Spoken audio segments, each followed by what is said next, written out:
that have access or don't have access to any form of energy to begin with. But when we now want to talk about clean energy, the picture is more there, because it's just about 10 to 13% of the West African population that have access to clean energy. So the energy poverty is definitely there. But again, like we've mentioned, some steps have been made in terms of energy transition initiatives, and the focus has to be on making it just, making it equitable, making it fair, so we get this renewable energy to the rural areas, to the remote areas. And we've seen some countries taking steps. Leading up to COP'27 at our firm, we have been tracking the commitments that some of these countries have made and the level of efforts that have gone into keeping pace with the Paris Climate Agreement and the Glasgow Climate Pact and other climate-friendly commitments that these countries have made. Ghana, for instance, has been able to increase access to electricity to 90% of its population. Cape Verde, for instance, has increased the clean cooking and fuel access in its population to 78%, which is quite impressive. And we have other countries who have come up with establishing climate councils and climate authorities to really push the transition initiatives and the transition agenda. We have initiatives like the West Africa Clean Energy Corridor getting more traction. The ECOWAS Renewable Energy Policy has begun to have more conversations around these initiatives. And Nigeria has gone a step ahead by actually coming out with the document, which is the Energy Transition Plan. And while there have been some criticism of the plan, because in our engagement with the extractive industry, NATI and some other stakeholders, we found out that there's a worry on what will happen to labor, what will happen to the productivity of the extractive sector as we transition towards renewable. But the thing is, there's a document that is out there for us to even critique to begin with. So I think more West African countries can also follow this step to put out a document, because when you take care of the regulatory, legal, and the tariff framework around renewable energy, it encourages investment. Yes. Because people say, okay, there's a direction that these countries are going, I can put my money in there. And we know that these plans, these initiatives are audacious. They are quite ambitious. Nigeria's energy plan, for instance, requires $410 billion by 2060 at an average of $10 billion per year. In fact, I was just speaking with Olumide, the first installment of this $10 billion is due by COP'27, which is just a few weeks away. So these initiatives are going to be private sector driven, but nobody will come and put in money when they don't know the direction that your country is looking at. So some initiatives have been made, some efforts have been made, but we'd like to see it more concrete and it being more firm, so that I can bring in investment to sponsor it, and so we can really achieve sustainable energy for all. Thank you, Emmanuel. Just like a baby, you don't just start by running, right? You have to crawl. You have to learn those first steps. So it's good to hear that there are initiatives that are being taken. There are stories out there, irrespective of how small they are. It is a step, and we need to recognize that. Mr. Fatoki, I'm back. Renewables, they require a very robust grid system. I see this is your core topic, on grid, off grid. Where are we as West Africa? This is a very big question. Yeah, where are we? Okay, so I will tackle it from two angles. Number one, tackle it from the regional perspective, and then also look at it from the local, like individual countries' perspective. So without overflogging it, I mentioned the case of, for instance, Nigeria coming up with the energy transition plan, and prior to that, there had been other kind of policy framework or some master plan, like energy master plan, the National Energy Master Plan, and all those things that are presenting basis for how the country wants to bring in renewable into its energy mix. And then when you look at the vision of the country, for instance, like in Nigeria, the Vision 3030 of bringing 30 gigawatts of renewable energy into the energy mix by 2030. And then the commitment that is ongoing, like Ayo mentioned and Emmanuel mentioned, from policy angle, from project development angle, because I need to give it to a country like Nigeria. When we opened our door in 2015, I remember when we had the first roundtable where we started talking about decentralized electricity, and how we can push especially mini-grid topics. And then after the Nigerian support program was able to demonstrate viable model with mini-grids for the first set of 6 mini-grids that we piloted, then that were commercial and running, that you see that kind of initiative catalyzing more funding from the World Bank, which is kind of now blended into our financial instrument now to be able to spur that market and scale that market. So when you look at it at the local level, every country is trying to do its own bit by trying to kind of improve the energy mix that we're talking about, and especially bringing renewable into the equation. But then on the regional level, I love the initiative of the West African Power Pool, and this is why I wanted to emphasize a little bit about that. So this was a collective discussion among about 14 countries to come together to see how the region can actually have sufficient electricity for all its members. So by that, it means that if you're a Ghanaian or you're a Nigerian or whatsoever, you'll be able to tap into that collective resources. Of course, all of us understand the power of collaboration. So I think this was what actually led to that conversation in 1999, precisely. And then the West African Power Pool was initiated. And the whole idea is to ensure that each of the country could come together to be able to transport electricity within the regional grid, and then so that the electricity can get to the last mile at the least cost of electrification, which is actually like the main target, you know. And the idea is also to combine so many energy mix, and top on that list is renewables, right? Tapping into hydro, which country has larger potential for hydro, and they can then be like the main drivers, and then the other ones like Nigeria, for instance, that is very rich in solar, can also bring its own into that mix. So when you look at that kind of coalition, you will see that it provides a platform to quickly ramp up the injection of renewable energy into the energy mix of the region. However, this does not go without challenges. And so what are the challenges that we're facing? We still have, you know, enabling framework, like Ayo mentioned the other time, and then Emeka also, and Emmanuel also mentioned. So we still have the policy and the regulatory instrument of all these countries must align. So some are more advanced, like in Nigeria, for instance, we have some of those regulations in place that we have actively supported, but then you see other regional countries still in the process of having theirs. And there has to be that in place before you can start thinking of how we can then pull together to be able to support that. So that's one of the aspects that is slowing things down, the policy and regulatory framework. The other aspect is also financing, like my other colleagues here mentioned, where we're then looking at the capital investment that is required. Renewable is not cheap. Like we saw in the video that we watched earlier on, it requires a lot of huge capital. In Nigeria alone, the energy transition plan requires about $10 billion to fund yearly. So try to prorate that across the region. And especially we're not also talking about just renewable, we're talking about just energy transition. Means that there are a lot of moving parts that also have to come into that equation in order to be able to achieve it. So financing, mobilizing the right investment at the right value, and the right pricing. Because yes, you can get investment, but they must come at the right pricing. It's also one of the challenges that is being faced. So about 75 projects is earmarked through the West African Power Pool to be implemented.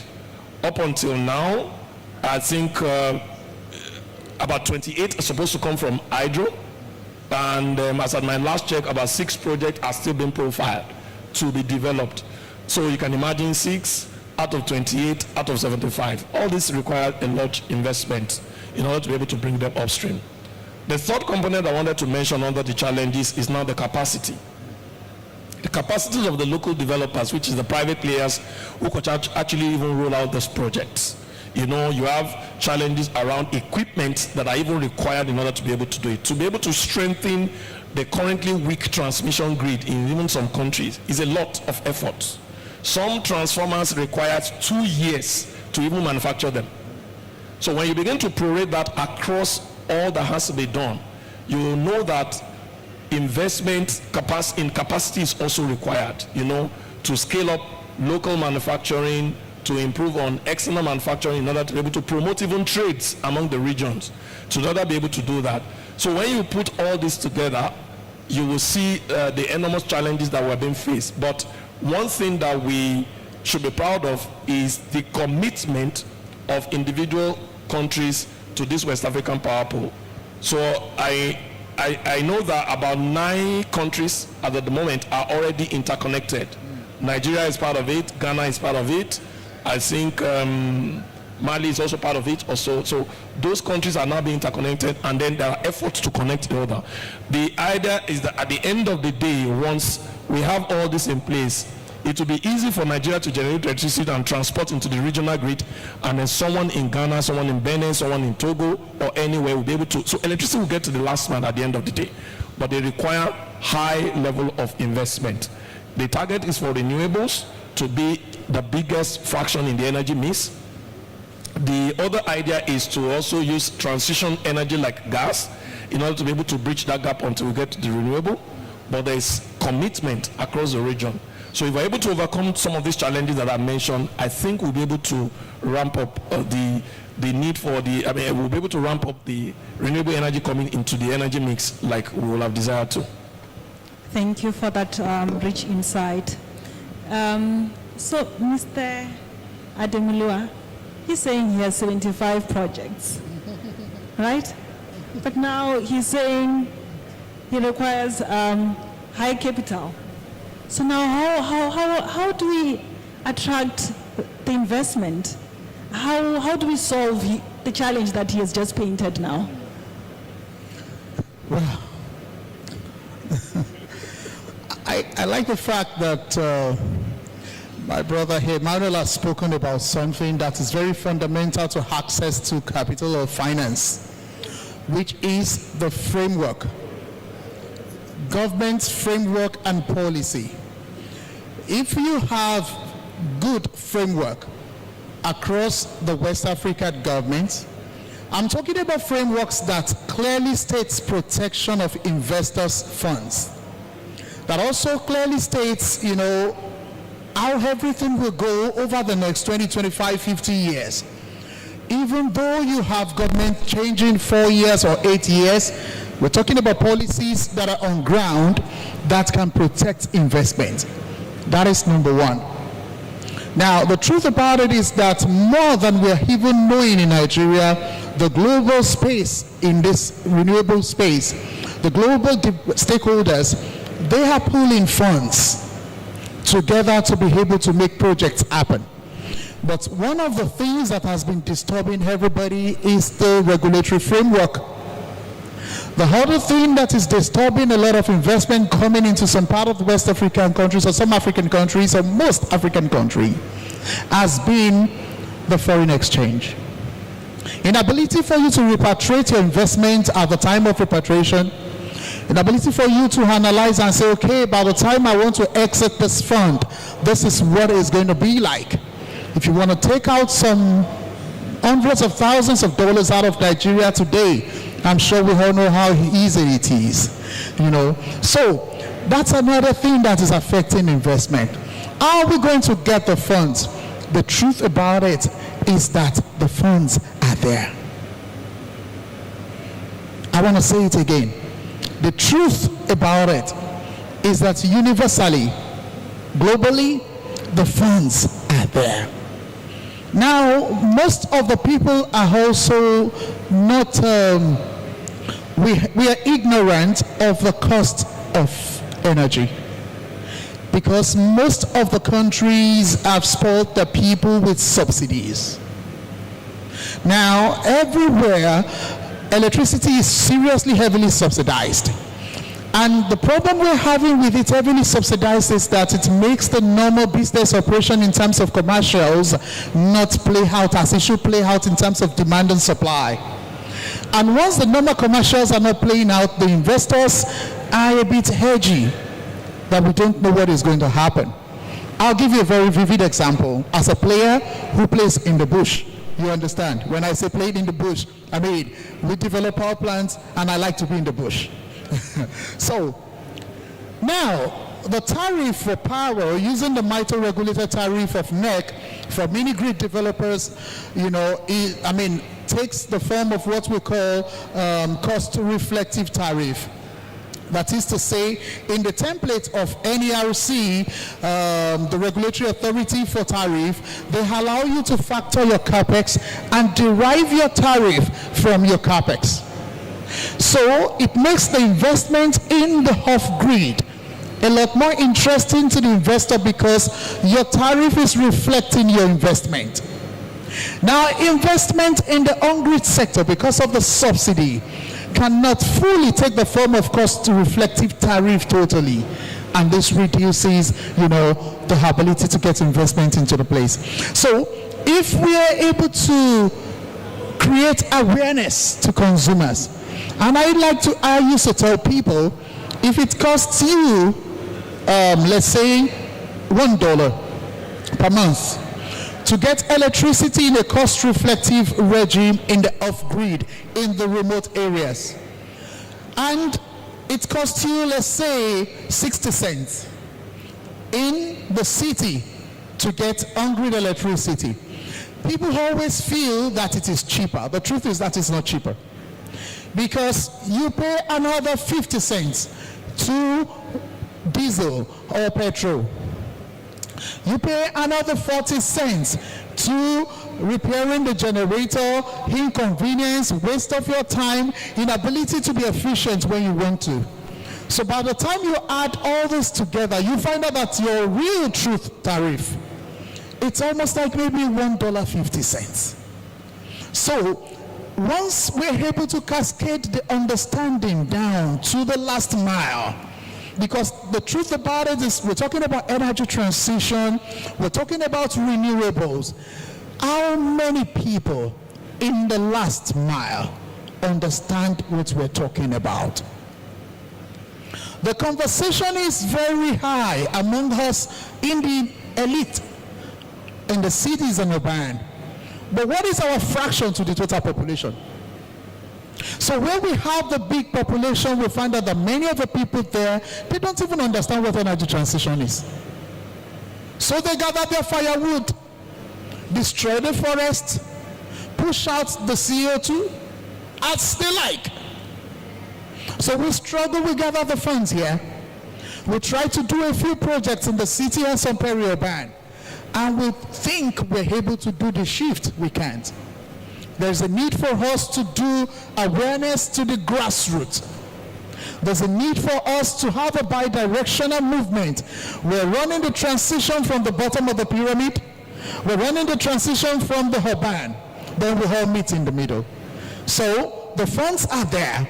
If we create the right regulatory framework, if the commercials are right, we're not tampering with it with some subsidies here, off here, on tomorrow. And the investors have confidence. And we make it easy for people to be able to repatriate their investment. Let there be free flow of investment inside, and they could be able to take it back when they want. When we're able to deal with this, it will help us to get the kind of funds we need. Thanks. Thank you. So, the funds are there universally. There seems to be some collaboration happening there with Mr. Fatoki and Ademilua. Now, Emmanuel, let's just say they get it right somehow, right? Now, in terms of the impacts that we could realize on increasing the renewables, how do you see it from the producer side of things and the distribution side of things? And overall, the climate change, the big animal. All right, so I would answer the question in two parts. I would tackle those on the players in the energy ecosystem, then the climate change. So first of all, to borrow from a balance that came up as an outshoot of the of the COVID-19 pandemic, the impact of climate change and the movement towards renewables is the new normal. It's here to stay, and it's not going anywhere. And as we move towards COP27, we believe we'll see more energy players in the ecosystem show a commitment towards this move. on the impact it has on them. We've started to see a lot of traditional energy suppliers begin to reinvent their business models and change their focus areas.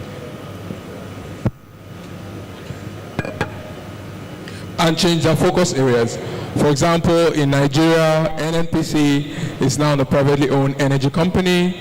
Total is now Total Energies. Seplat Oil is now Seplat Energy. And General Electric, for instance, is now an energy sustainable firm and not just electricity distribution. So this is the trend. There has to be this remodeling of your business direction, of your capacity, of your human capital development, because like I said, it has come to stay. Also, if we look towards the impact that is having on even non-players in the energy sector, non-traditional players in the energy sector, we facilitated with our partners 2 high-level dialogues in Marrakesh, Morocco, and the deductions from these conversations show us that even producers of fast-moving consumer goods like Unilever, Coca-Cola, Procter & Gamble are beginning to adopt climate-friendly initiatives in line with SDG7, because this is the direction that we're going. And in case someone is thinking, is this still going to be productive? Is it going to make profitable for us to move this way? Actually, renewable energy promises more productivity and even more jobs. Our research in ACIE shows that for every $1 million invested in fossil fuels, it guarantees at least 2 jobs on average. 2.7 jobs on average, high skill level jobs.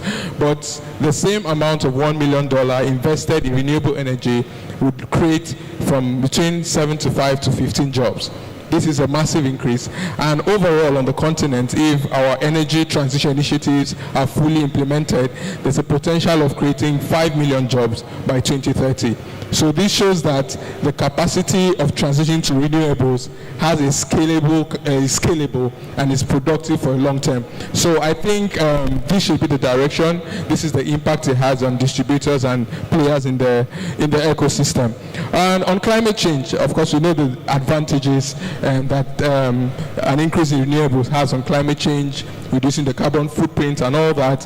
And some ecologists and some environmentalists have raised some concerns, because interestingly, we also found out that renewables actually demand more land use, more land mass than fossil fuels in terms of the land you need to install your wind turbines and the rest. And some people have complained that this could erode the efforts made in wildlife conservatory. And also there have been some complaints that wind turbines kill millions of migrant birds and bats. And also the beams from solar panels could be so intense that sometimes they kill insects and birds in the region. And the University of Virginia, interestingly, is carrying out a research right now on installing, harnessing wind energy over water bodies so they don't use land. There's a research going on. So what West Africa should do in terms of mitigating what could be seen as the adverse effects of increase of renewables on the environment is to bring stakeholders from the ecological side, from the environmental side, as well as the private sector and public sector. So when we are coming up with these, our plans, our policies, and initiatives, we have an holistic view so that we can indeed provide sustainable energy for all. Thank you. Thank you for that insight. I like the last part where you talk about the holistic view, right? You need to involve the different stakeholder. I think this will be a good time to involve our audience. If there's anyone with a question or a comment or an idea, this will be a great time for you to raise your hand. And let's hear what you have to say on this topic. So you can just raise your hand, and then I will come to you with a mic for you to ask your question. Okay, I see there is a question.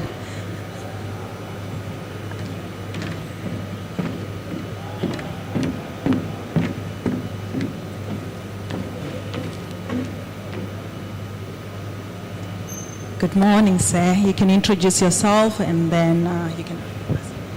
Good morning. Olusegun Adeinde is my name. My question is on this job creation.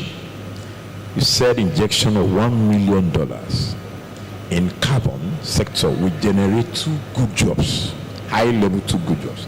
And the same equivalent of assets we create 50 to 75. Can you please simplify it so that SME and other investors could be interested? Because the level of unemployment bump that is around West Africa is alarming. That is what must have enabled Boko Haram. So if your theory and your framework could mean more job for Nigeria, everybody is interested. So please, $1 million is a lot of money. Expatiate, simplify. 50 to 75 jobs comparatively is amazing. That means greenification economy and society is better. Please come again. Thank you. Great question. Emmanuel? All right, thank you, Mr. Olumide. Olusegun. Thank you for the question. Yeah, so the statistics we quoted from our research is 2.7 per $1 million for fossil and 5.7 to 15 jobs per $1 million invested in renewable energy. And this is because when you're talking of the fossil fuel sector, a lot of the jobs are done by the exploration when you go offshore, and you have most of the people that are employed there being somewhat low level, who are working at the drills and at the plants in the offshore. But when it comes to renewable energy, there is much more avenue for employment. We have wind, we have solar, we have hydro, and in Nigeria's case, we're using gas as a transient gas to get us to those directions. All across that value chain, there are immense employment opportunities. But like I said, these are skilled employment opportunities in these directions. So the question that we've been having, and also it was raised by the Nigerian Extractive Industries Transparency Initiative, NETI, is the capacity building aspect has to be considered. Because if we're making the transition just, you can't tell someone who has been working in the oil sector for 15 years that, oh, we're going to move away from oil to solar, and so we're going to switch your job for someone else's job, and you probably don't have the capacity for it. So there has to be these linkages among the value chain, so that we don't just say, because what we've seen in some countries that have done their transition is say, okay, you are working in these plants in exploration, come and work in the construction of this solar plant or this wind turbine, and that's like a 2-year employment, because once the plant is up and running, you don't have the skills to be a technologist, to be to have a technical role, and then you lose the job, and then foreign employment comes in. So it has to be part of the framework like we spoke about. For the transition to be just and equitable, we're not just only giving energy to remote areas, we're also empowering our local labor to be skilled, to be employed in this renewable energy, because the opportunity is massive. So that has to be part of the framework, and the statistics shows that more jobs will be created, but that's only if we are training people and making them skilled enough to be employable in these industries. We will strongly advocate for partnership, especially in capacity building. We're having a school somewhere that wants some postgraduate courses on solar engineering. And then now that hydrogen is just surfacing, I knew the sun is available in Africa and it's for eternity. So I think it's a laudable concept. We would like some partnership ideas on. Okay. So you said we, I don't know who we represent. I mean our own company.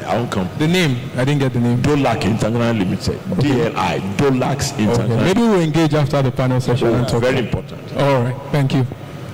Thank you. Any other question? You can introduce yourself. Good day, everyone. My name is Henrietta, Silver Lake Energy Services Limited. Well, it's more of comment to Mr. Ayo, yes. I think, yes. So the direction I'm looking at, given that I play in the renewable space as a startup.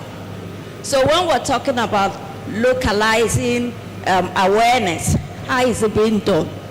So if you bring, for instance, very broad perspective of government, those things are usually on high level basis. how do you localize it? In the renewable space, there's room for technology, there's storage, there's panel, there's, all sorts of ecosystem players. How are you localizing? If you even want to sector it, what about businesses from youth, with female economy? How are you localizing? Because if you leave it at broad-based perspective, government policies, frameworks, enabling environment, and then you're not touching base with the local, the indigenous. It's a broad narrative. Thank you. Yeah, so great. That's exactly what I was trying to say, that we must have a way to simplify this, the broad-based communication that we're having in the space, so that the bottom of the pyramid can understand it. Then also in terms of localization, maybe for manufacturing, or maybe for technology, or whatever part of it in the value chain it is, we must find a way to simplify for integration. I totally agree with you, Marvin.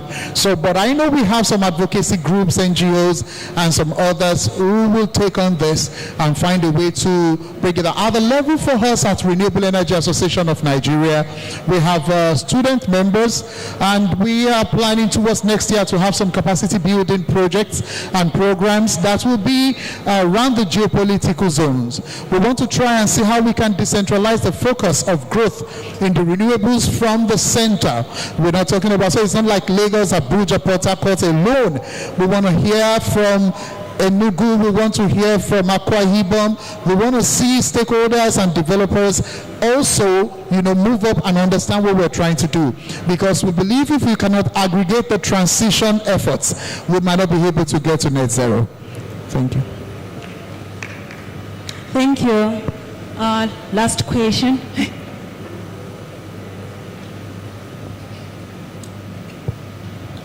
Good morning, everyone. Okay, it's not a question, but I'm going to start from where she stopped and where you actually took it to. What Mr. Manuel said earlier on about bringing stakeholders together into the system, and what she mentioned about creating awareness and literacy, and actually creating a platform for startups, do you understand, where they can be a part of the larger vision of RIAN, if I'm right. And you said something about next year creating educational capacity building structures or avenue for people. I think that collaboration is key. Because if it's going to work, and we really want to see it work in Africa or in a country like Nigeria, I think that you said something also that you have students, professionals, right, in your system, and bringing everybody together, because startups, I am from an Institute of Innovation and Technology, for example, and I actually buy what she just said. Do you understand? And coming down, localizing, like you said, do you understand? It's key, because if it's not a one industry capacity, do you understand, or one man capacity, do you understand? I think we should open it up more. Of course, the competition is there, like who gets the chunk of the field, but I think that if we open up to startups, to enthusiasts, do you understand, and create what I would like to call an incubator, do you understand, literacy incubator for people that are actually interested and want to come into this, like you said, you call it capacity building, do you understand, spreading it around and letting more people have the understanding and the knowledge of what you are actually doing, so that the more the merrier actually, and the more we can actually create something that is bigger and create more structure, is a well-structured pathway or portfolio. Thank you. You see, why I was shaking my head was because I was looking at Mr. Fatoki, was that everything you're discussing or you're saying was what we discussed at the GIZ office some few weeks back. what you have said is very important. Incubation platform added to capacity building platform plus decentralized focus across different geopolitical zones is what can catalyze this aggregated effort we're looking for towards net zero. So we're working on it. And that was why I was looking at him, that this was exactly what we were trying to, and I remember that day was like, at GIZ we thought that some people had already taken care of this in Nigeria, and I said, no. We still have many startups in the locals here that need a lot of support to bring them up to the global standard level where they can even access those kind of funds that I said are around universally, So I don't want to say that they are retreating where we're asking you for support. But I think so. But thank you so much for that comment. It's a part we have seen, and I'm passionate about finding a way to see the footprint of local indigenous. I like to use the word indigenous more than local. To see the indigenous stakeholders and players in the field from different parts of Nigeria, and not just from Lagos and Abuja and Port Harcourt. Thanks. Thank you for all the questions, the comments, the ideas. It will be injustice to not have recommendations from our experts, our advisors, our panelists. So, brief final remarks on what we could walk away out of this session as something to really put in action. Interest is there. So what do we do?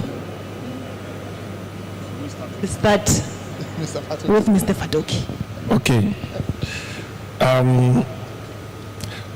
Without sounding like a cliche, oftentimes when we have this kind of conversation and discussion, the big question you want to ask yourself is, what's the call to action? What are we all going home with? What's going to be different from the other engagements that we have all had, in time past?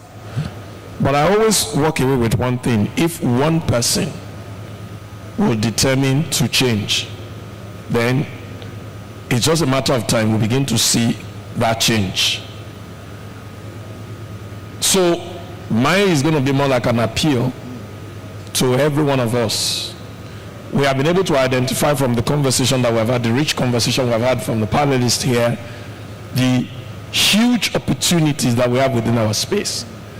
And not only have we identified that, we have also seen that all of us can play a role. Yeah. Not only a role, a key role. From the policymakers, to the developers, to the financiers, to the end users, to the civil society, and the list is endless.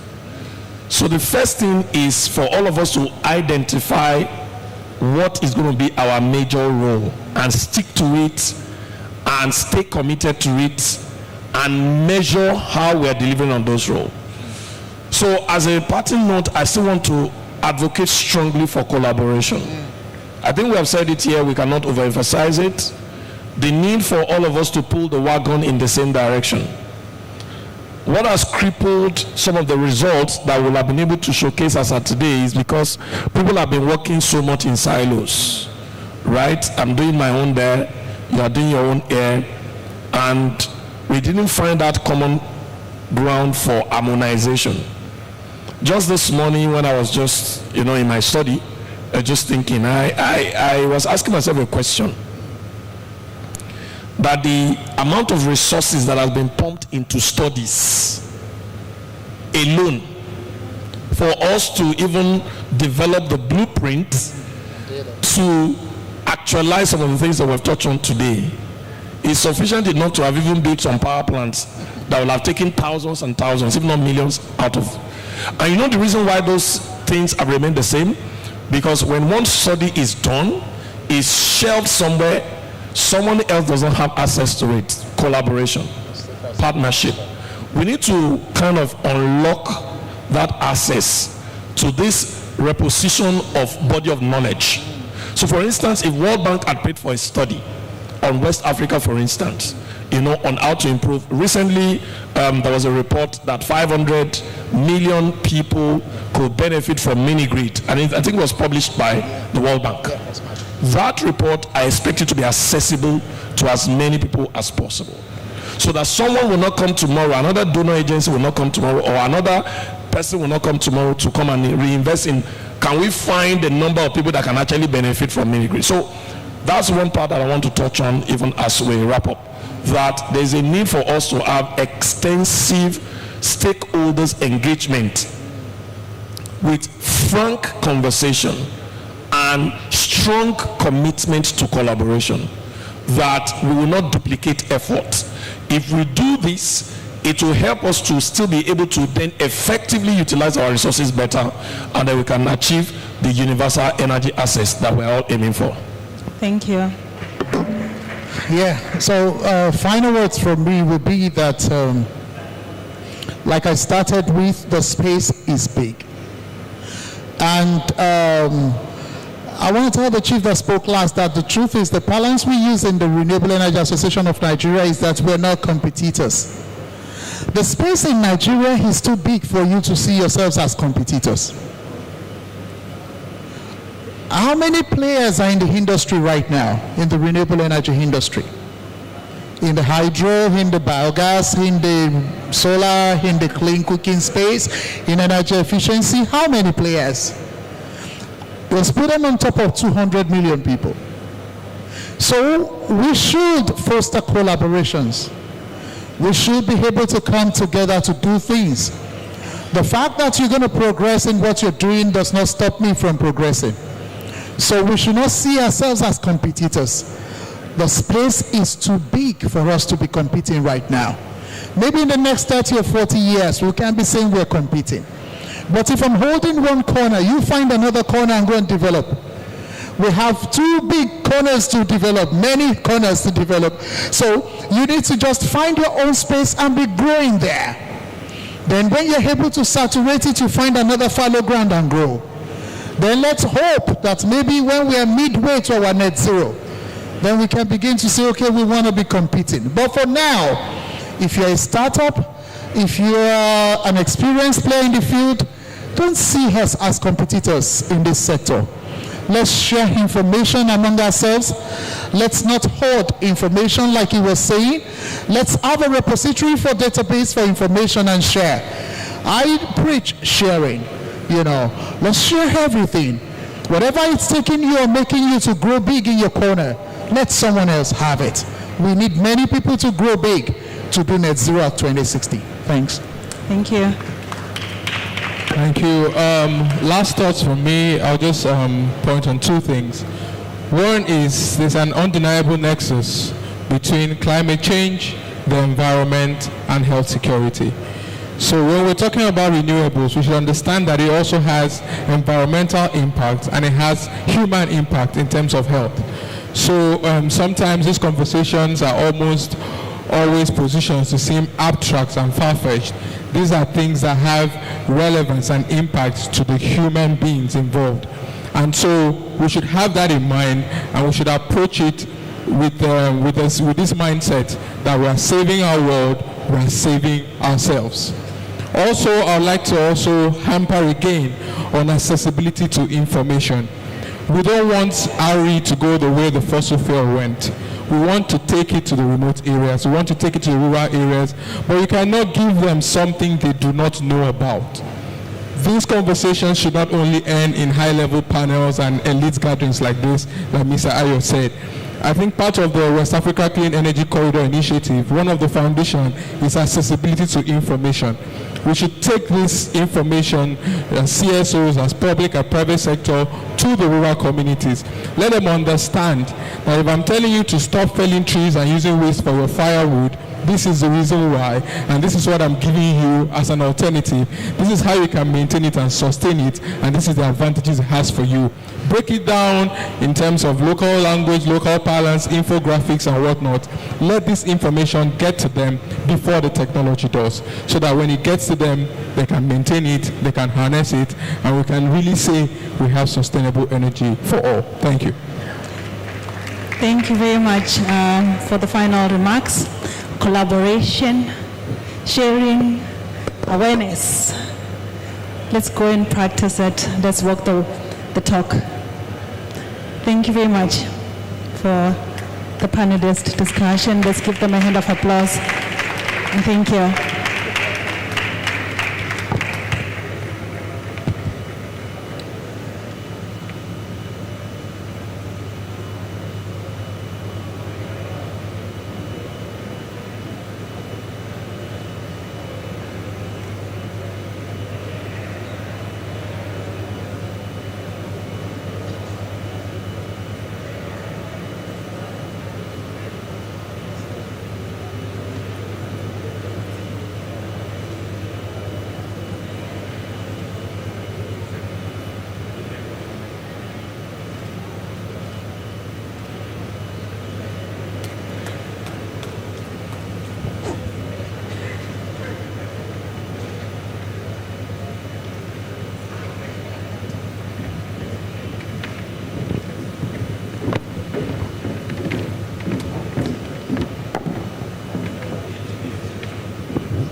Hello, good morning, ladies and gentlemen. My name is Chidima Ezeke, and I'm the project manager for the delegation of German Industry and Commerce and German Trade and Invest. I'll be your MC for 2 seconds because our MC will be moderating the next session. So I'm going to go ahead and introduce our moderator for this session. Her name is Olore Noan Jelugo.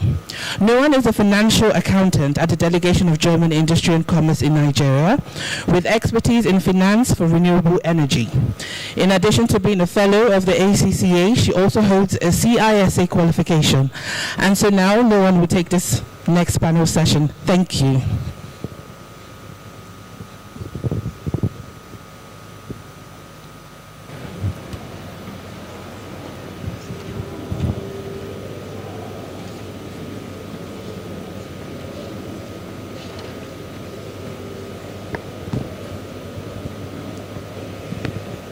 Good morning, everyone. So our next panel session is titled Ensuring Reliable Energy Supply and Energy Efficiency Systems. Can we have that on the screen, please?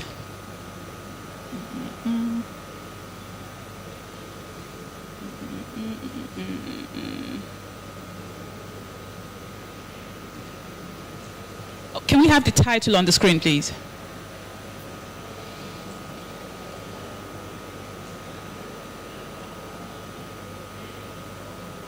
The title, please. It's Ensuring Reliable Energy Supply and Energy Efficient Systems. Is the second one.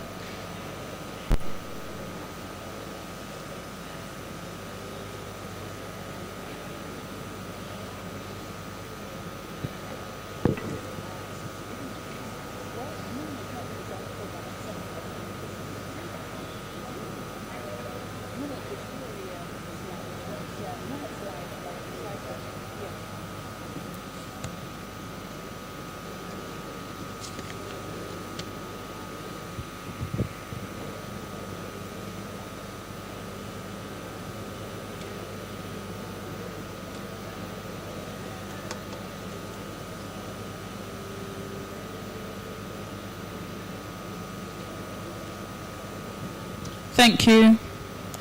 Right, so it's an exciting time for renewable energy in West Africa and the sub-Saharan region as a whole. We see recognition of potential crystallizing as investment coming into West Africa and the region as a whole for us, of course. This in turn has created a market, and it has increased the growth potential within the renewable energy industry. This, of course, is the bigger picture. There are several important bits all working together to ensure smooth operation within the industry, ensuring that we produce reliable and sustainable energy efficient systems, are important because they justify investment into the industry. For this discussion, we'll be exploring the role of standards and regulation in ensuring that we have energy efficient systems. Towards that, I'd like to call on the panelists, Oniye Anene, sorry, I bought your last name. Oniye, please come up. A round of applause for her, please.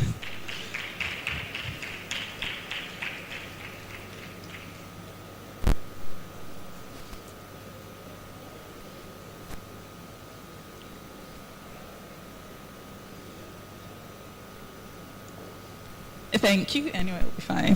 Thank you. I have Temitope George with the Rural Electrification Agency.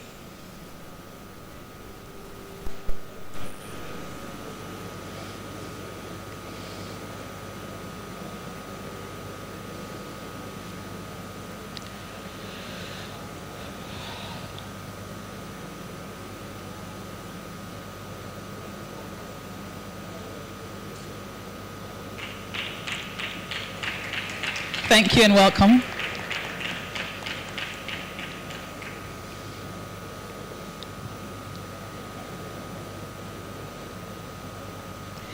I have Mr. Liam Girding.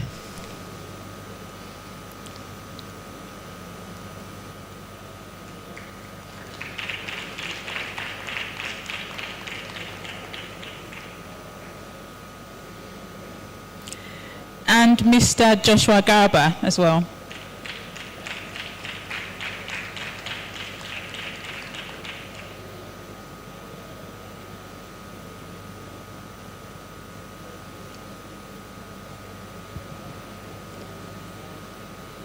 Good morning, sir. Anywhere is fine. Yeah, you can sit beside me. Thank you. All right.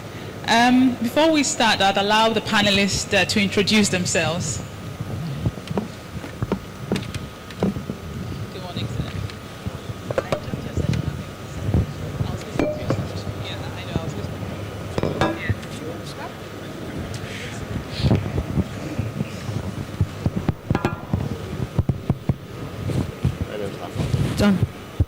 Please go on. Introduce yourself.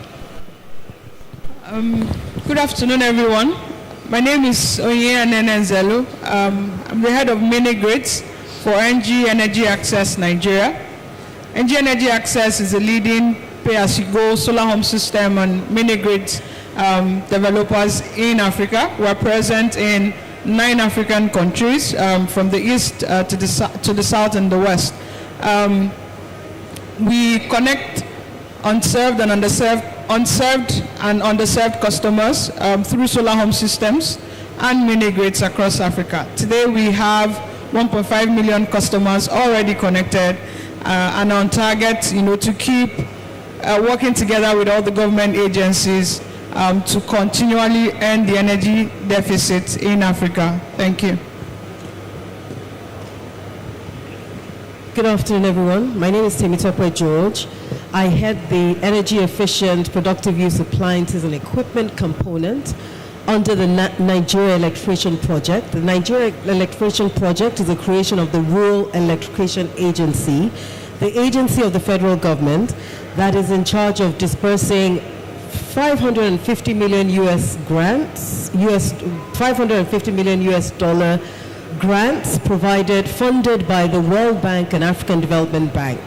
So at the Rural Electrification Agency, our goal is to power communities and reduce the energy access gap, which is estimated at over 80 million Nigerians not having access to energy. And so the objective of the agency is to power off-grid rural communities, one community at a time. Thank you. Hello, good afternoon, everybody. My name is Liam Gerding. I'm the country manager for the project development program as part of the German Energy Solutions Initiative. And we help industries reduce their energy cost by developing a pre-feasibility study that looks into the technical as well as the financial elements of solar in order to reduce their energy costs.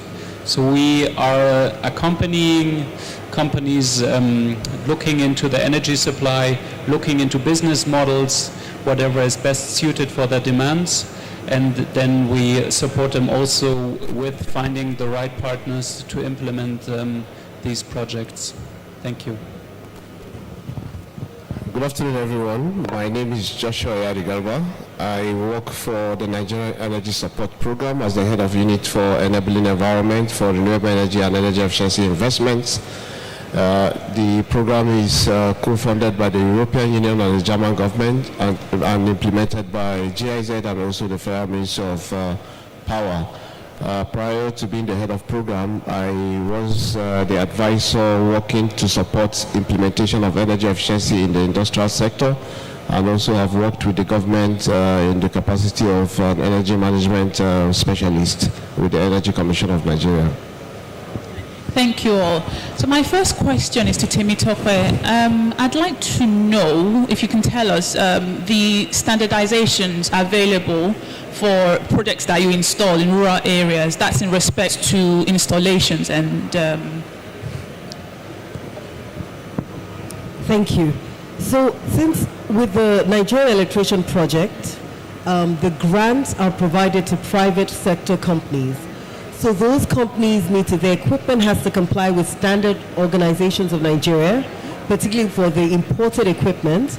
And for the equipment that's rurally, that's produced locally, it has to comply with MANCAP. So those are the standardizations that, okay, this is better.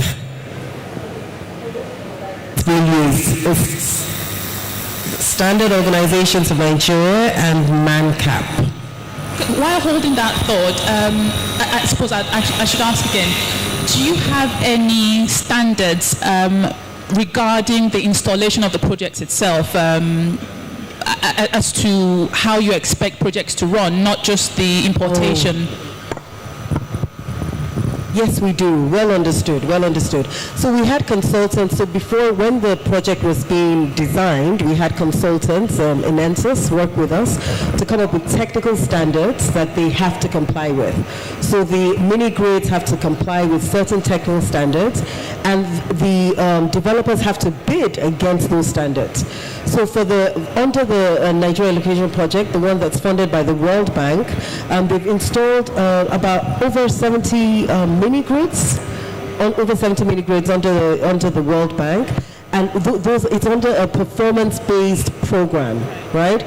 So they have to make sure that they meet with certain standards, right, before they can qualify for those grants. And so they're paid according to the connections that they provide, and it's based also on customer satisfaction.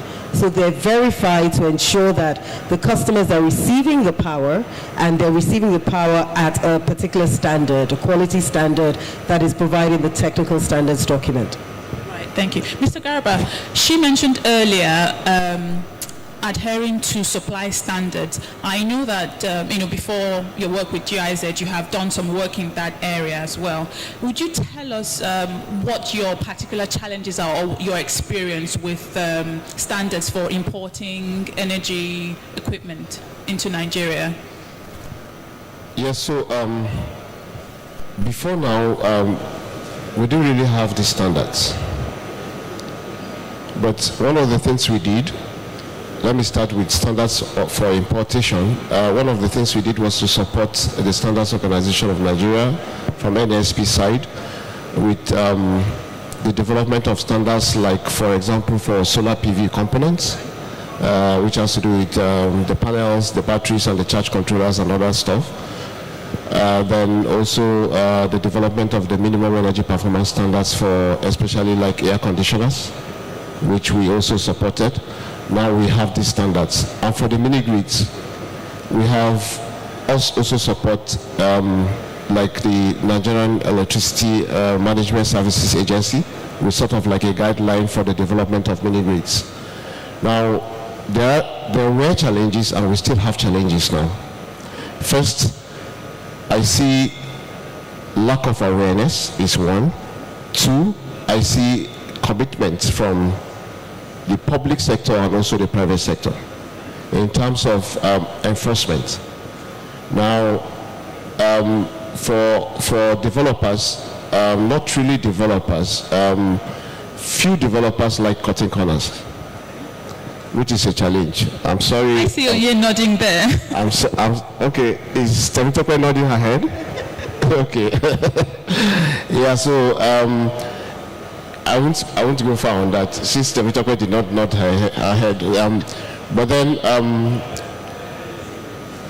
awareness on these standards, that we even have the standards, I think is one challenge, and also commitment, I think, from both the public and private sector on ensuring that this works.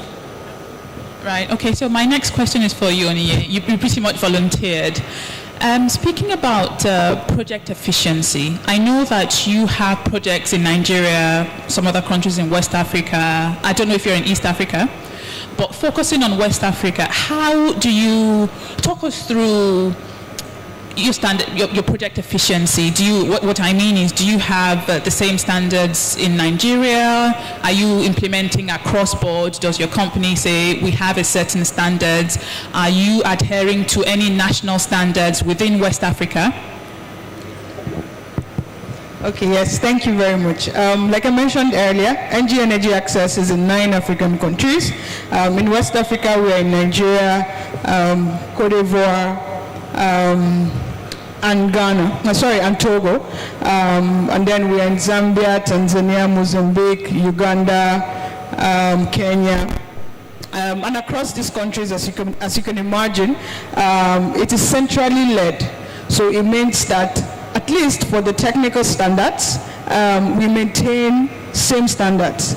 We would naturally adopt the IEC standards, which is a global standard for these equipments. And like Mr. Garba rightly mentioned, SON, which is the Standard Organizations of Nigeria, has also adopted some of these standards with solar panels, batteries, inverters, meters for installation across Nigeria.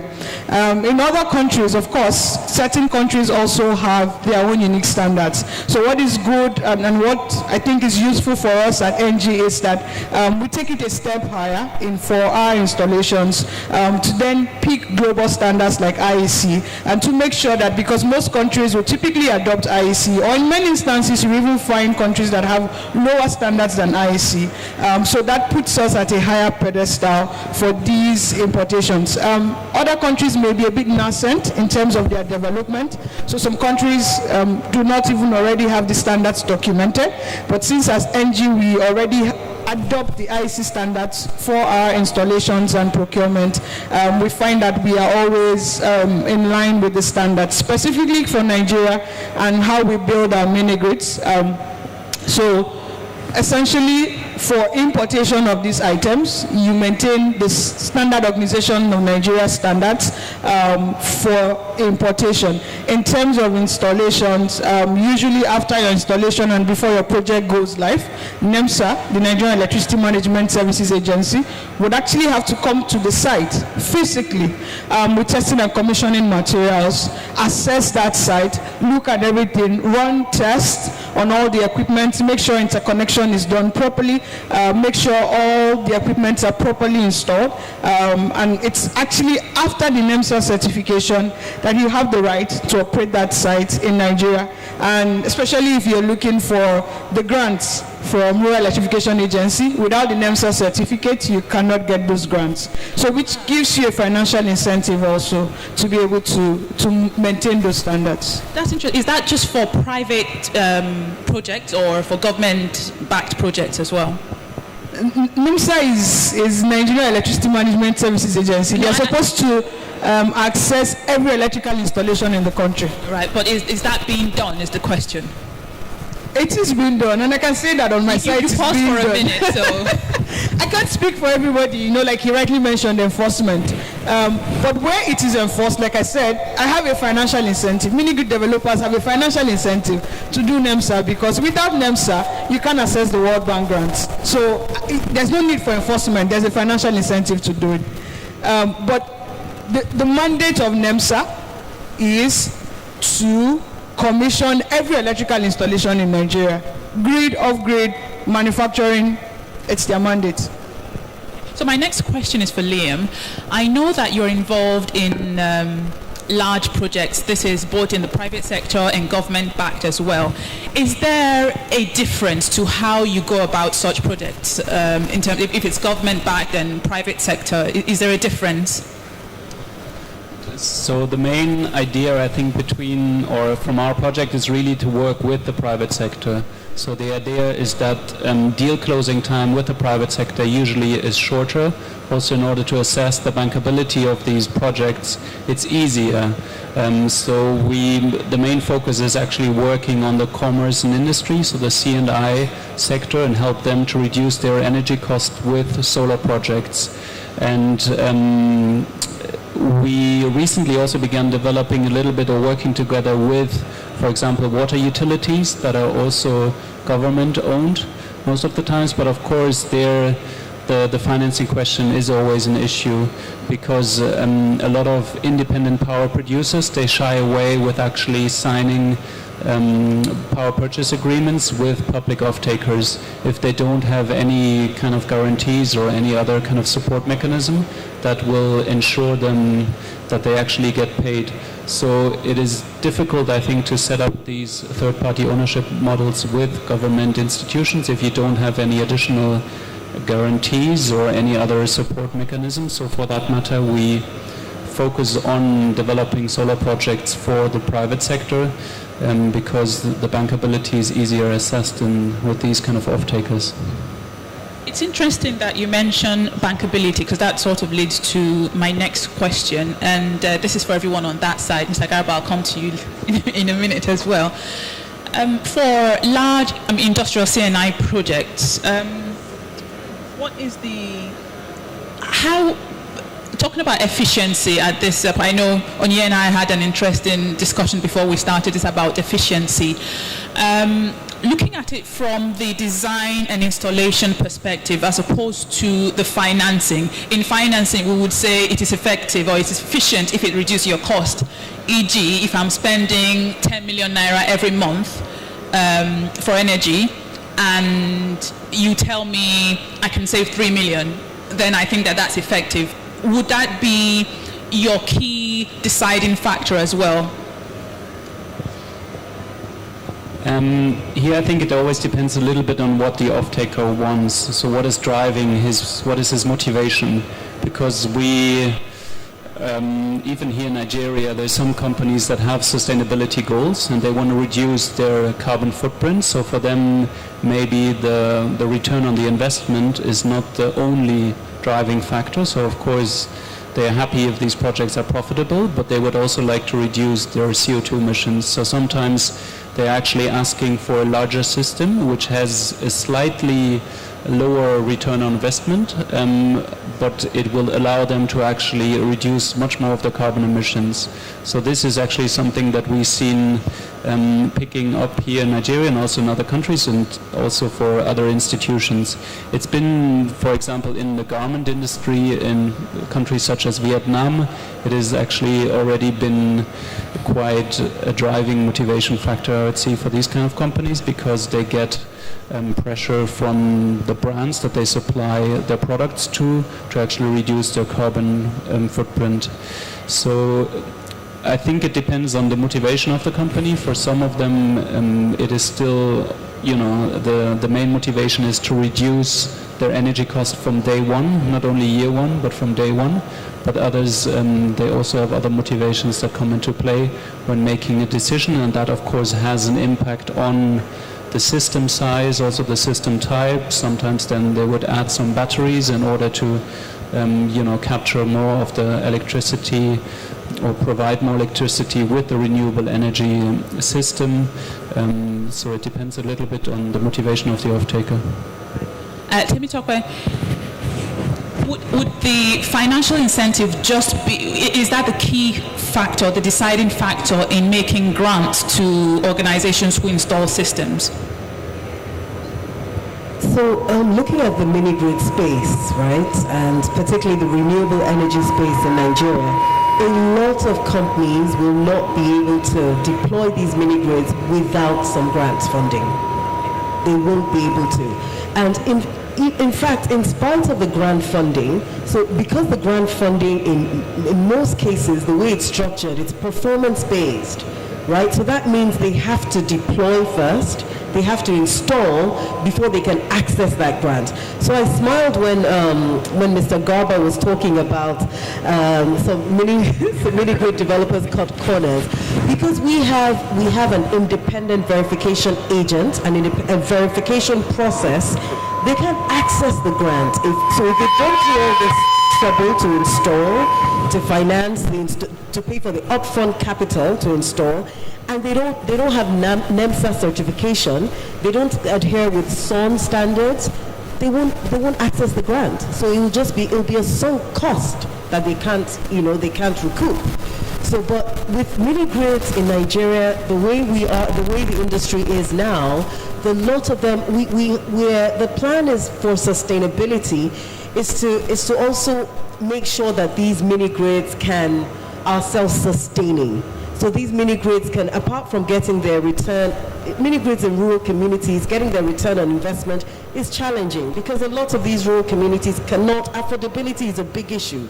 So a lot of them cannot afford the power. So with the African Development Bank injection of close to $20 million in facilitating the deployment of energy efficient productive systems, right, to increase the productive uses of energy, over time, the mini-grid business model should be sustainable, because you're injecting money to help the socio-economic development, and just to helping the businesses to actually use power to enrich their business, so that it will improve their disposable income, and paying for the power that they consume is not a challenge. We still have some ways to go, but that's the way to ensure the sustainability of the mini-grid business model in Nigeria. Onyeye, I know that you're really passionate about efficient systems. How is it just a financial incentive for you? Because you mentioned, you get your certifications and all of that. Is it outside of the financial incentive? What is it? What is in it for you, basically? Okay, thank you very much. So, just to take a step further, energy efficiency is essentially using less energy to achieve same output.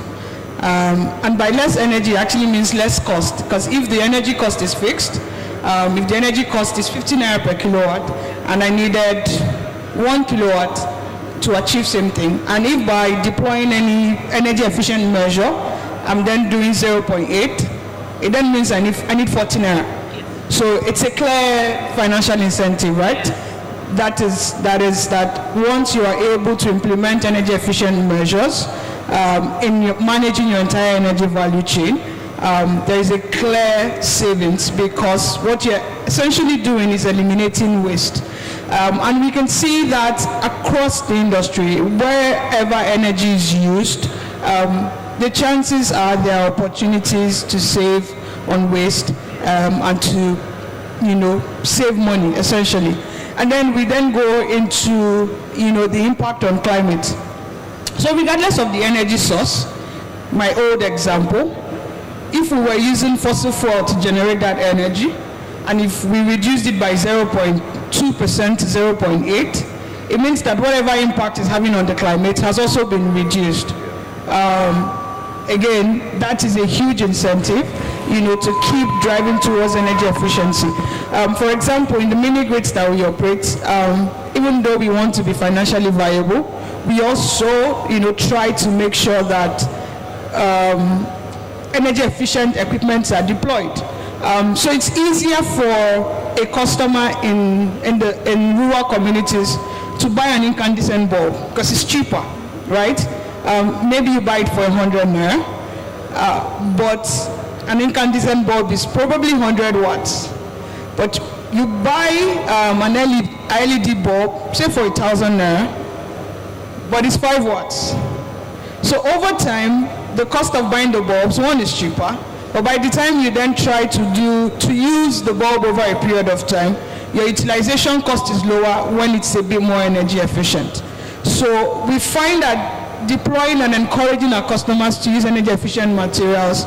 At the end of the day, by the time you check all the costs, right, the levelized cost of electricity, the social cost, we find that it is cheaper, it is more sustainable to use energy efficient materials.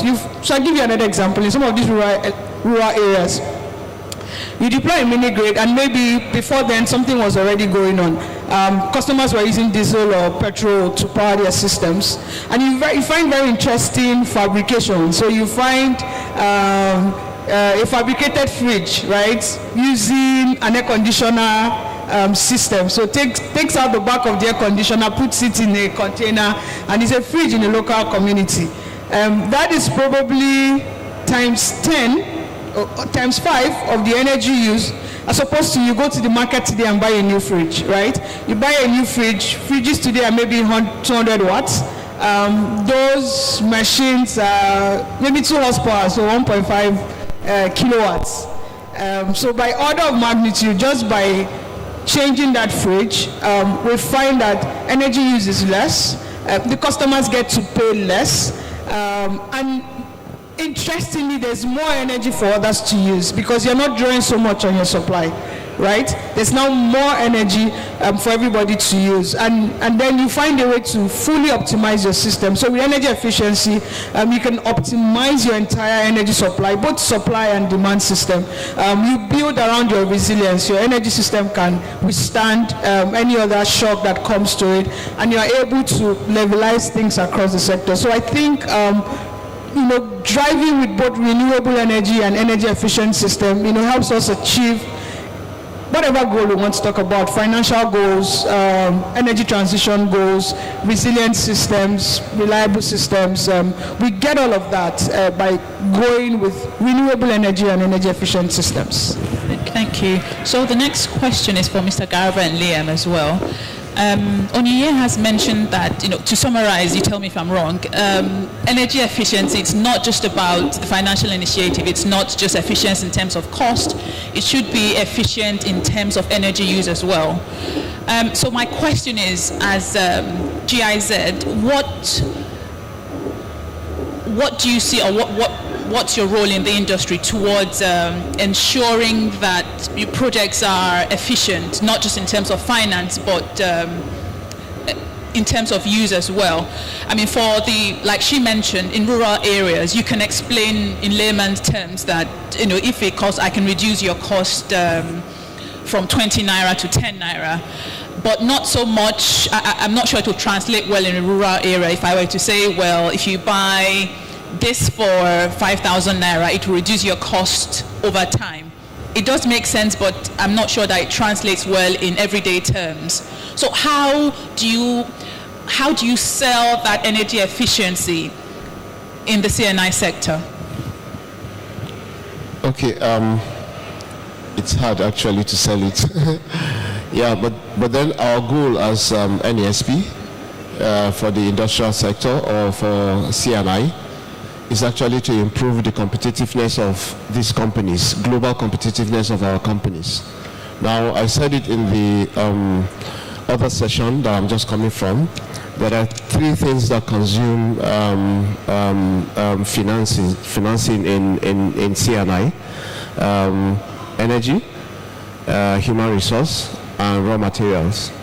And one thing we found out when we started was energy took almost 50% of whatever they spend every month. And if energy takes 50%, it's quite high because global best practices is between 10 to 15%. And for us in Nigeria, we are seeing 50% goes to energy. So we needed to just do something to make our companies or CNI very competitive. So what did we do? We had to reach out to them, which was actually very difficult because for a CEO who establishes a company, energy efficiency is not the first thing that he wants to hear. It's profit. Of course, yes. It's profit. So even if he's going to pay 100% of whatever he gets on energy and still keeps his own profit, and put the burden on the consumers. It's fine by him. Spreading that cost. Yes, spreading that cost. So, but then we had to tell them first, because even the issue of emissions, it's even like at the back end for them. So the first thing is, how much am I going to save? So we supported them with what we call the energy audits. And from the energy audits, we saw where we had the wastages. For example, I know that in one of the companies we went to, we saw one of the workers after work. He was using the compressed air, and he was cleaning his body, and he was smiling, and that really cost a lot. And after doing that, what he did was to drop the pipe and went to the tap and washed himself. That is another energy being wasted. So you see, so efficiency of our systems, especially in the CNI, is very key to developing the economy, because what that means is more people will get jobs in the CNI because they have more money to employ more people. Their products will become, or the companies will become competitive in terms of even sending their products beyond the borders of Nigeria. They have more money to keep back, for example, in the bank, for the bankers also to trade with it. And so we also have energy access, like she mentioned. You know, a lot of times we don't even look at it that we put this burden of energy wastages on our transformers. Because if you don't, if for example, a transformer was built to just take like 100 kilowatts and we have over that, it's an issue. So these are some of the things, even on the supply system. So the demand side efficiency also helps the supply systems. So I think that's something that we look at, we try to like see how we can support the industries with. So what we did was to create what we call the energy efficiency networks, where we brought in like 30 companies, which was, like I said, very difficult to bring them together. We brought them together. First, we realized that these companies did not even have energy managers. So we needed to like see how we could develop the capacity of some of the engineers to become energy managers. Then we realized again that these companies did not even take record of what they were consuming. So it was just business as usual. Last month we spent 10 million. This month we are also spending 10 million. So, but nobody was checking to see how can we reduce this cost that comes from energy. So we had to like take them through, develop systems for them, and now a lot of them are even like going ahead of us to like implement some of these things. So it improves energy access, it improves the economy, and some other areas at least for the companies. And Liam?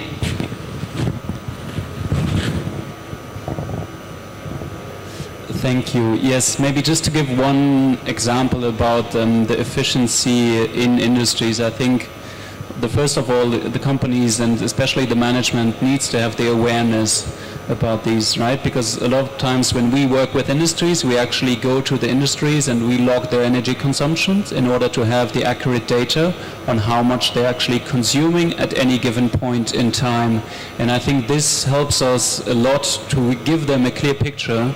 And I think there's oftentimes big surprises about the sizing of the genset, for example, right? So a lot of times the gensets are hugely oversized, which is very, very inefficient in terms of costing, because if you run a generator at the minimum load capacity, the cost per kilowatt hour is a multiple of what it would be if it would run on a very efficient kind of scale. And I think a lot of the management team, they're actually not aware of these factors. So I think data that we can provide to them helps them to understand a little bit more about their operations and sometimes even how inefficient they are. And it's also something that is quite easy to solve, right? So if they would just replace the generator or the next replacement interval, they could maybe just purchase a generator that is more suited to their needs. But I think it's the lacking awareness and also maybe the lacking data that doesn't allow them to make these choices.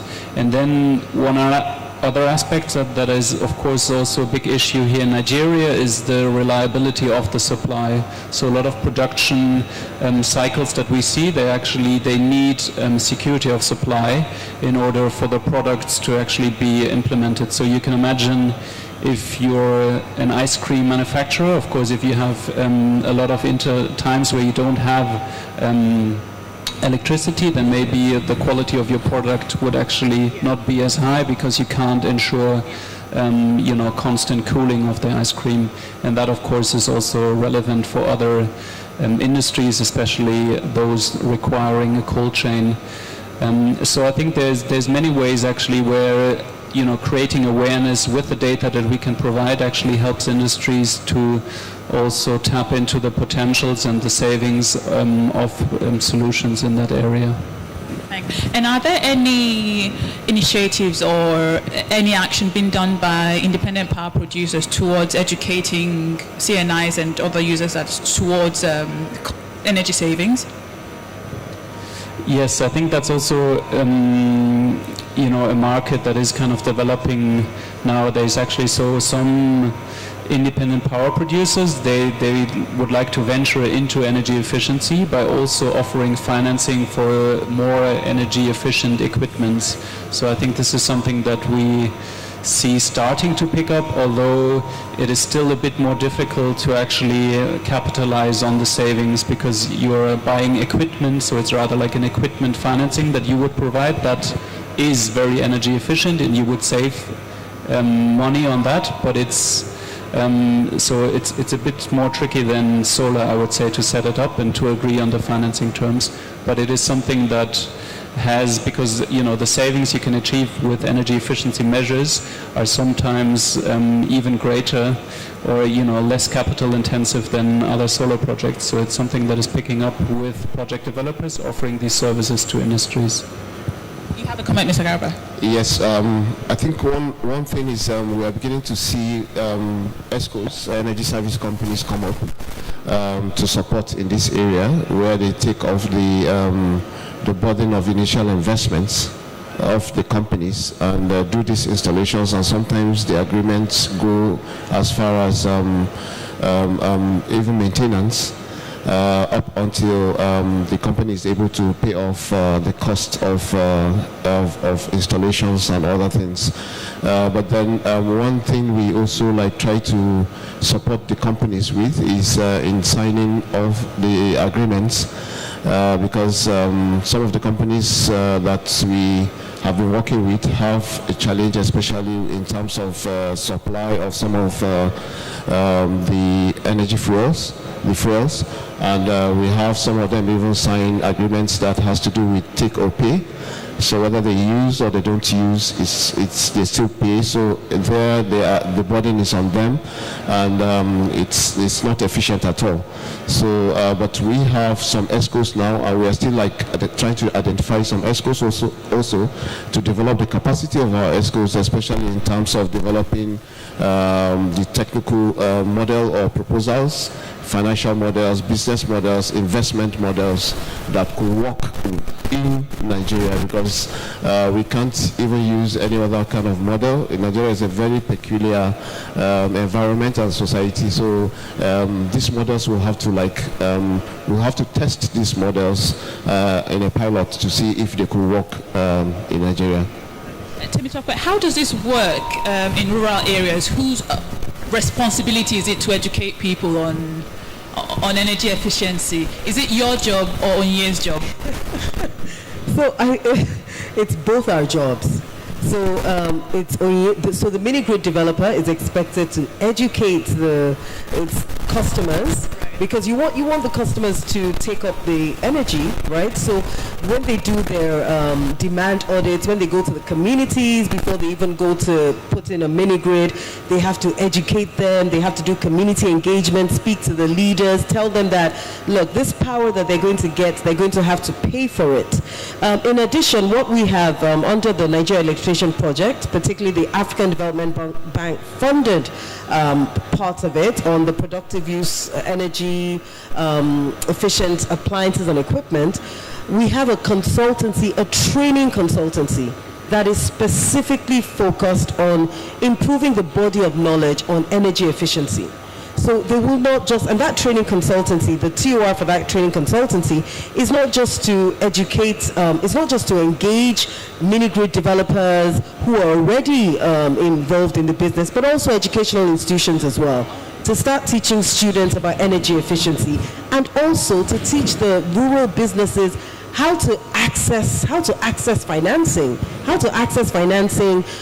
for their businesses, for appliances and equipment for their businesses to improve their income potential. So little things, even things like bookkeeping. So we're working with NGOs, we're working with community development associations to actually to ensure that there's that education and awareness, because that's a major barrier to uptake for, productive use of energy and even energy in rural communities. Because you go, so we've been to some of these communities.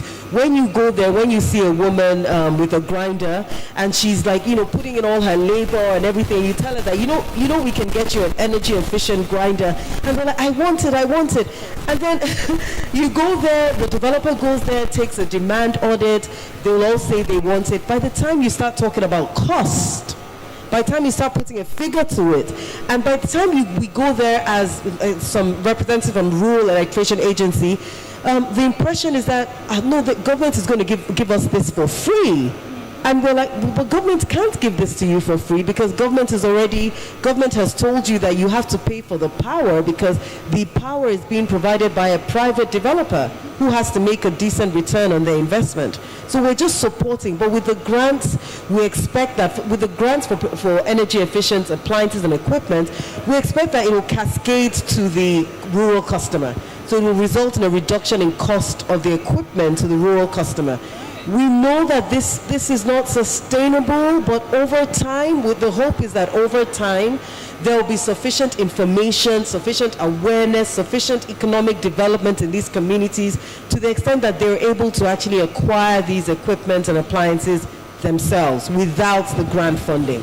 But for now, it's the grant funding that will stimulate that demand for those appliances and equipment. We do need investment there. And Onyie? Yes, thank you very much. I think Temitope has pretty much covered it. It's a nascent market, even in rural, even in urban communities, and for C&I, like Mr. Garba just mentioned, a lot of people are not aware. So then imagine the kind of knowledge gap you would then have in rural communities. But a lot of advocacy is going on. And with the financing that is coming from AFDB, we find that we can increasingly lower that. It is also very good for the developer to drive that, because what it does is that it reduces your initial investment cost. Because if you do the energy audit and you back to my fridge example, so if for the same output, a fridge could give cooling for 200 watts and for 1.5 kilowatts, same output. If I were to design the system as a design engineer without taking into consideration that, I will size my system, the supply system, for 1.5 kilowatt. And of course, sizing for 1.5 kilowatt means more panels, more batteries, more inverters to be able to run that system.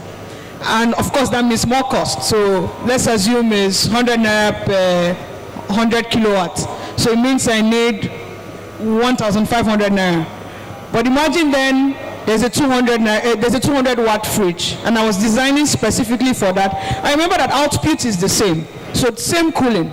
So it means that for me to supply that customer, I just need 200 naira. So that makes a huge difference, and that means the upfront cost is lower. it means that whatever grant I get, I can fully optimize that grant. It means that my return numbers will be higher, the IRR will be higher, the payback period will be higher. So all of that come into play. So it's actually in the best interest of the industry. Now look at it from the user side. If the cost of energy per kilowatt was 10 naira and that guy was using the 1.5 kilowatt fridge, he was going to pay 15,000. If the cost of energy is 10 naira and he's using a 200 watt fridge, he's going to pay 2,000. So everybody wins. But the knowledge level is still very low. The standards around those equipment have not been fully done and implemented and driven around in Nigeria, and the NESP is doing a fantastic job there trying to make sure that all of that is driven. But as an industry, the ecosystem just has to keep evolving. We just have to keep working with each other to make sure that we drive this. And of course, ultimately, it's good for the climate. So very good for everyone. Thank you. It sounds like everyone has a part to play in ensuring that we have energy efficient systems. So I'll take questions. I have a question for Temitope. I'd like to know if you're in my village. But before you answer that, I'd like to take questions from the audience. Questions? All right. Okay, should I?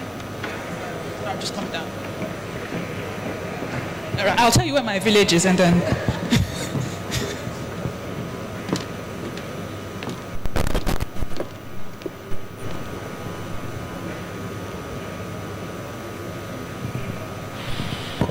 Thank you very much. I think my question goes to the rural agency person. You are talking of working with the NGO, CD and others. Please, you mentioned independent verification process. How do you think the SME, the cooperative in the peri-urban who wants social housing for the gender will be able to beat these independent verification agents so that they can have grant funding access of the IBRD? That is key to us. We are doing something with some people over 5 years for the gender housing, green gender housing, what we call solar housing.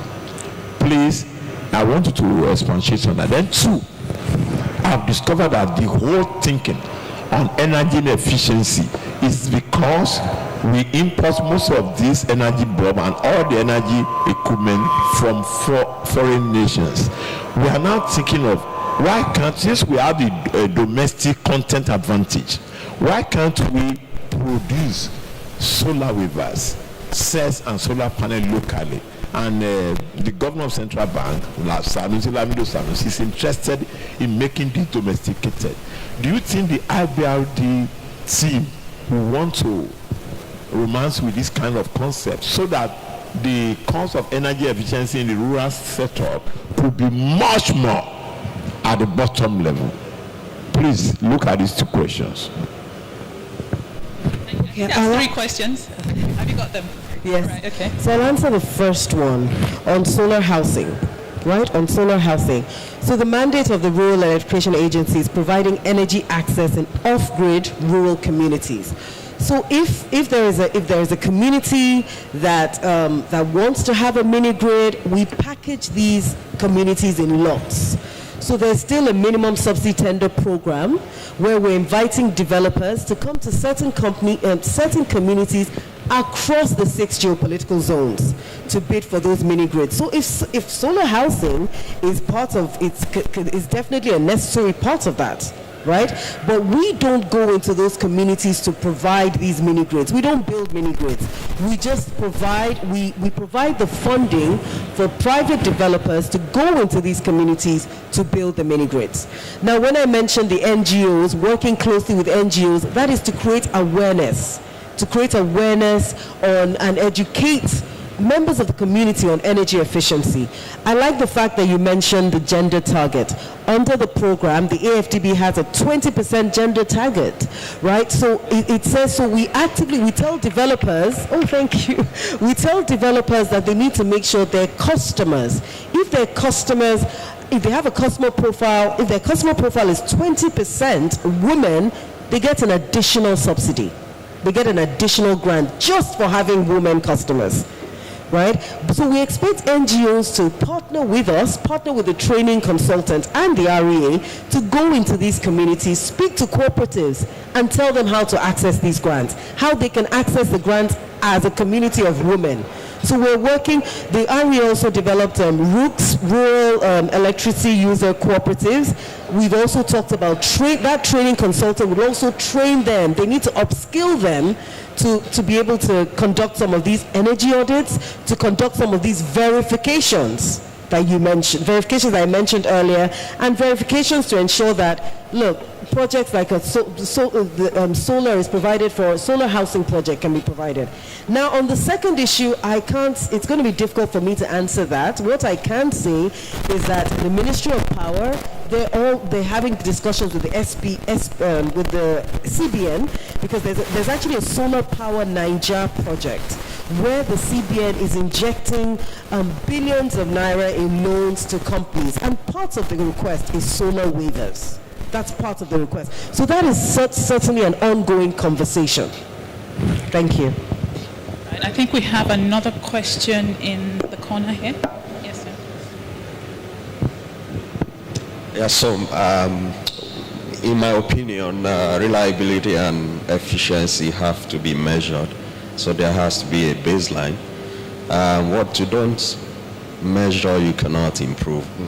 Today, I do not find statistics, metrics that clearly define what is an efficient system in a typical Nigerian household. I see a lot of wastage around, so efficiency starts with waste elimination. Which agency of government is responsible for capturing all this data, defining the standards for energy usage, baselines, doing benchmarks that enable communication, and then people know what to reference when they are trying to develop an efficient system for their home, for their office, so on and so forth. Thank you. Thank you, sir, for this question. For some few weeks now, I've been going around trying to have meetings with some government agencies on how to collaborate on what you just mentioned now. I will say that we have on the table the Standards Organization of Nigeria, we have Electricity Management Services Agency, we have the Energy Commission of Nigeria, the Federal Ministry of Power, and what other ministry again that at least have a little bit of this mandate for ensuring energy efficient products are brought into the country. Now, starting from importation, the Standards Organization of Nigeria have been doing a lot in terms of developing standards for some of our equipment, standards and labeling. They normally have a standards and labeling program where they are able to track some of the products that come in, even though I still say it again, we try to see how we cut corners, especially with the importers, because some of these things for them, they feel they are cheaper. The inefficient equipment, they feel they are cheaper. But then Standards Organization of Nigeria has set up a system. For example, let's take for example the air conditioners. We have what we call the MEPS.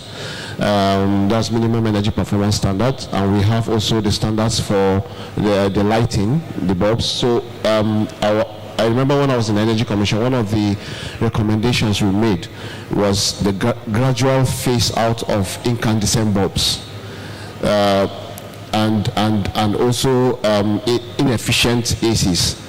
But it will surprise you to know that after the voluntary period of allowing the manufacturers change their processes, change their systems, some stakeholders came on board at the final meeting where Standards Organization of Nigeria wanted to start enforcing. At the final meeting, some stakeholders came on board and said it's not possible, that they never knew that that there was any standard on either the lighting, that's the efficient bulbs, or the air conditioners. So for me, I think we are moving in the right direction now when we start talking about metering. With metering, I think everyone will begin to sit up in terms of being efficient at home. But Standards Organization of Nigeria is doing a lot, and so for Federal Ministry of Power and Energy Commission and NEMSA, they are there to make the policies and also to create awareness. I know that Energy Commission of Nigeria, they have been doing a lot in terms of awareness creation. What I have not seen from them is going into the rural communities to do a lot of these things, because sometimes we just stay maybe in Abuja and Lagos and we feel we have done enough. So I think we need to also go back to these agencies that I just mentioned now and say, okay, we need to see how you guys can be so active in terms of awareness creation. But in terms of the policies, in terms of the regulations and also the standards, we see them bringing up standards and policies frequently. I know SON yesterday even talked about electric motors, standards for electric motors, which is also a good one, because everywhere you go to, you see this electric motor. So they are doing a lot. The only thing that I think they need to intensify effort on is on awareness creation. I don't know if I've answered your question, sir. Partially, right? So what I've mentioned, the organizations. If there's any other thing, maybe I can. You still want to say more? You don't have a direct answer to my question. It's okay. I just would like to know if today I want to know what these metrics are, who is measuring them, where do I go to? All right. Maybe there's none yet, so maybe there's an opportunity for us to actually create an agency of someone to take it up. I wonder how people who are doing projects are getting whatever baseline they are using to do their projects. Maybe Onye can tell us, how do you find baseline numbers for consumption for a typical household and so on and so forth when you're doing your project development? I think so. I think apart from the fact that development organizations are doing a lot on that, I think some of the government institutions are also doing a lot. I know that Energy Commission does a lot of energy audits to gather data, both for the residential and public buildings. I also know that they are also looking at trying to see how they can go into the transport sector too. So it is always between, because they have departments or they have units that will actually work on energy efficiency. So I think it's between the REA, Energy Commission, and the Federal Ministry of Power. But for Energy Commission, I think their mandate allows them to coordinate policies and plans in the energy sector in all its ramifications, including energy efficiency. Hi, Onye, please, your comments? Yes, I think Mr. Garba covered it. I think it's the mandate of the ECN at the time, and I'm aware they do a lot in terms of doing energy audits. I think it's just the awareness that is lacking. But I also know that the new electricity bill that is in the House of the Senate right now, I think has a Renewable Energy and Energy Efficiency Commission, which I believe this is one of their mandates. But I mean, we're yet to see when that bill gets signed and how the implementation rolls out. In terms of what we do on the field, it's still the same energy surveys, knock on the doors, ask the questions, take the walk-through energy audit that you have. You take a count of the number of bulbs, you look at the back of the fridge, you see the nameplate, you copy out the kilowatt rating, you go back to the office, you apply all those measures, your diversity factor and all of that, you try and find out what will be the energy consumption of this household, and you do it household by household. And then if you have commercial users, you do the same thing. If you have industrial users, you do the same thing. You factor in their time of use, and then you're able to build out a model. I mean, that is what we do today, and thankfully the data is building up, right? We're not where we used to be. the SE for All map that the NESP2 did, where you can go and find where the mini grids are in Nigeria, the kind of energy consumption that they have, mapped to the locations that you have it. It's also providing a lot of data for developers that we have. REA2, based on the data they already have, the mini grid developers that they've sponsored with the NEP project, also provides that data. It may not be for every household.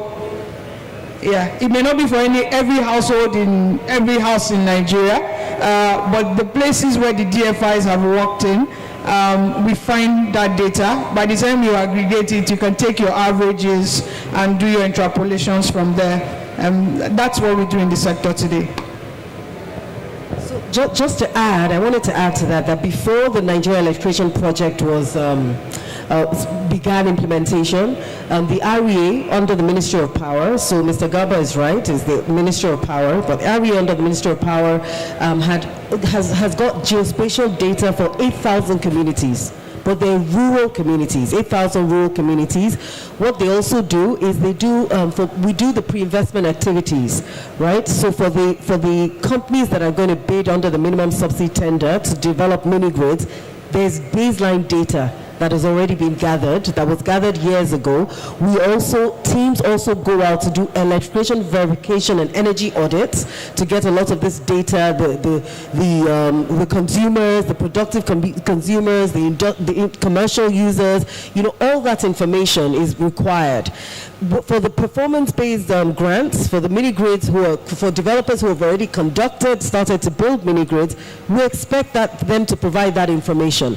That information is necessary for them to even access grants. Because what you find in some communities is if you don't do those audits, what has happened in the past is you go and build a mini grid that the capacity is way too high for it's too large. Like you go to a community that has maybe 100 or 200 persons, right?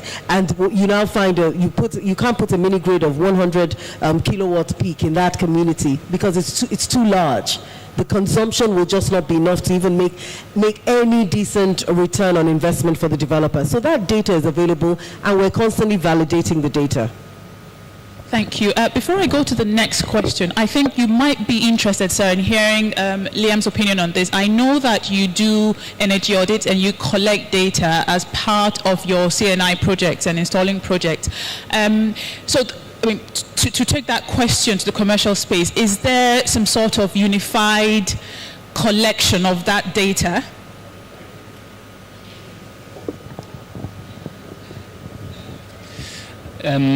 Actually, no.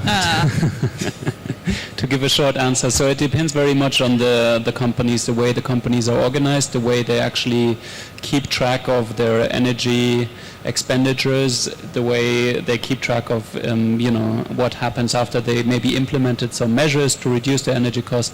So it's a very case-specific question that is not really we don't have any standards for that yet that we see, and I think it depends on that. However, we do, for example, in Côte d'Ivoire, it is now mandatory for companies to actually do energy efficiency audits, and they have certain questions they need to answer. It's also a practice in Kenya. So I think in other jurisdictions there is already this issue coming up, and it becomes mandatory for them to actually do a yearly audit by certified auditors, and then they need to fulfill these requirements and collect the data. However, in Nigeria until now I haven't seen it. Okay, I'll take one more question. Okay, thank you. Good day, everyone. My name is Confidence, and I'm from AfriBlaze Digital Solutions. My question goes this way. From the discussions that has been going on, it is crystal clear that one of the key factors that have inhibited the adoption of renewable energy, especially in rural areas, is its cost efficiency. And discussing energy efficiency, I think it is very important to ask, what is the industry doing at the moment to what practical steps are we, because it's a problem, and from species, it is obvious that we know it as a problem. And I understand from my background as a computer engineering technologist, energy is not cheap. But with the huge gap in terms of cost for the renewable energy, it poses a challenge, like Onyinye highlighted in her statement. Okay, for instance, the incandescent bulb is 100 naira, but when the energy saving bulb, the price of it is 1,000. That margin, I think, is too much for a start. I'm not saying that it's not worth it, but for that, for market penetration, or for an industry that is expecting to penetrate the rural communities, somebody that is using something worth 100 naira, and then you are bringing a better solution that is 10 times the price, it becomes a big challenge for the person to actually adopt, even though that he understands the value. And that is why I think it is thriving more in the urban areas where people understand the value that much and have the capacity to purchase it, the purchasing power in terms of finance. So I want to ask, what is the industry doing? Are there, do we have research and development team that are probably looking at technological or ways to leverage on technology to provide cost-effective solutions that will still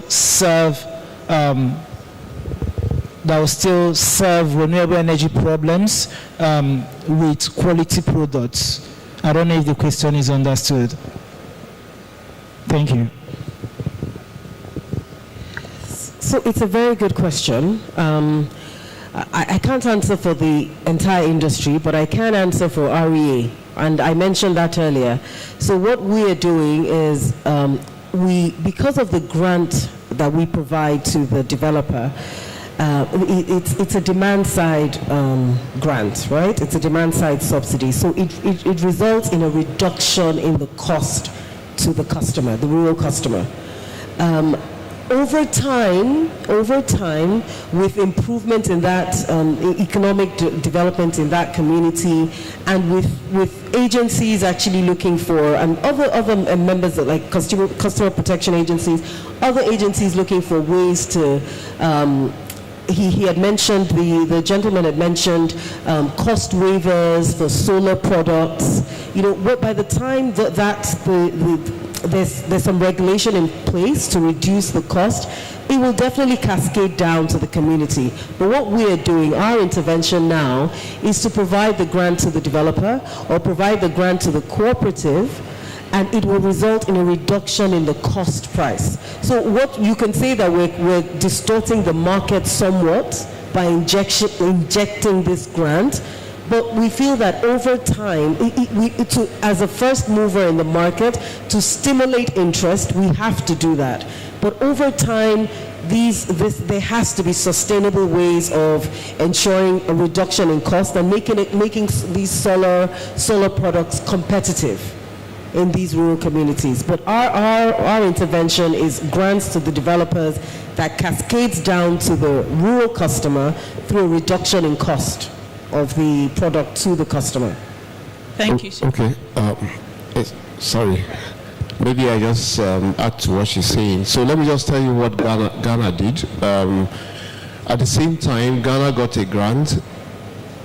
I'm not sure if Ghana's one was even grant, but I'm sure that Nigeria's one was a grant for 1 million in compact fluorescent lamps to be shared across the country. Now, Ghana had 6 million shared across the whole of Ghana. Nigeria had 1 million. Now, after the project, the pilot project, what Ghana did was to bring up policies that could phase out incandescent lamps. And these policies are policies like making compact fluorescent lamps much cheaper than the incandescent lamps. Now, you buying an incandescent lamp, you pay more than you buying a compact fluorescent lamps. They didn't stop there. they went ahead to bring in a production plant into Ghana. So what I'm trying to say is this, except, and I just mentioned here earlier on, that we had this meeting.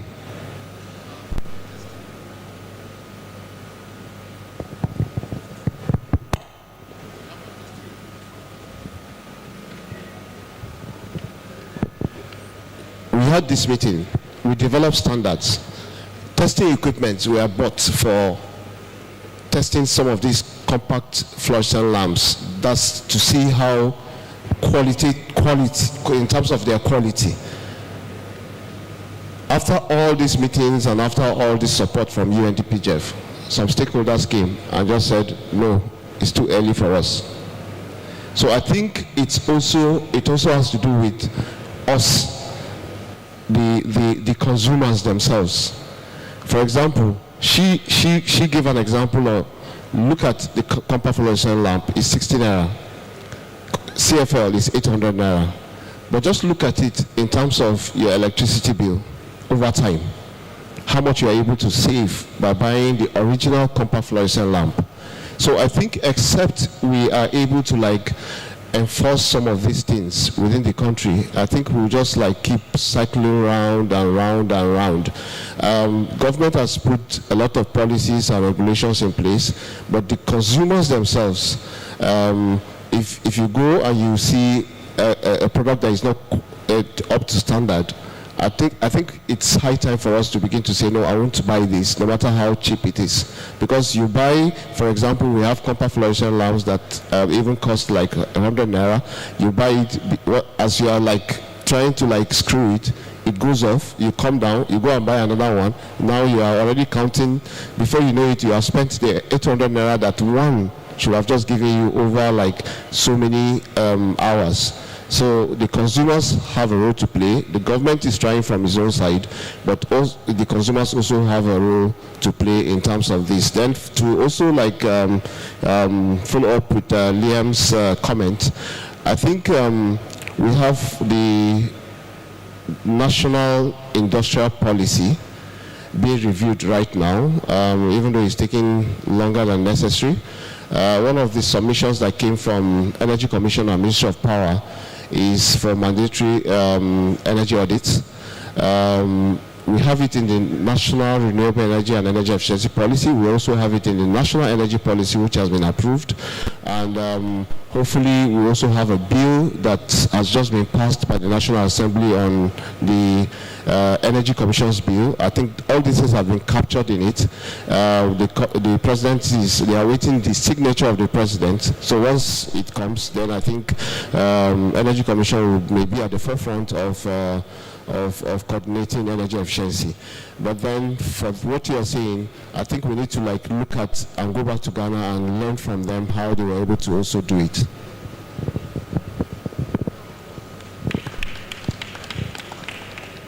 Thank you for that. So as we come to the end of the session, I'd like to ask each person your final words on energy efficiency. What is your role exactly? I know we've talked about what the industry does, what REA does, but what each of your roles as private sector participants, GIZ, REA, what's the future for you? I'll go first. Yes, so for us at NG Energy Access, it's renewable energy and energy efficiency is the way to go. It's generally said that it's how you reduce energy costs, it's how you eliminate waste. So it's the way to go. We are working with partners across the industry to make sure that we supply those equipments, and even in the sites that we operate, we keep doing the advocacy. Like I explained earlier, it reduces our investment cost from day one, and it makes the projects financially viable. We will continue in our advocacy. We will continue to access the Meet-Up-Best grants to make sure that we make our business model very viable. So final words. REA will continue to improve energy efficiency in rural communities from the support of financing from the World Bank and AFDB, and will also double up in its advocacy in these rural communities to ensure that over time we will not have to depend on these grants. Right. And Liam? I think our role as a kind of independent third party without any commercial interest is helping industries realize the potential there is in energy efficiency measures as well as in solar energy projects to reduce their energy costs. For NESP, we have been working on energy efficiency in the building sector and the industrial sector. So we'll continue to support. Most of what we do is actually TA, so we'll continue to support with our TA. And I also have some of my colleagues here, like Sharon, who has been doing a lot with Coren on the developing the capacity of the sector on SPV and also energy management. So I think we are on the right track. Thank you to all the panelists. Unfortunately, I didn't have time to tell you where my village is, so I don't know if you are there. Maybe later. I'd like to call on a round of applause for all our panelists. And I'd like to call on the representative for UN Global Compact Network Nigeria. Please come up and, yeah. Right.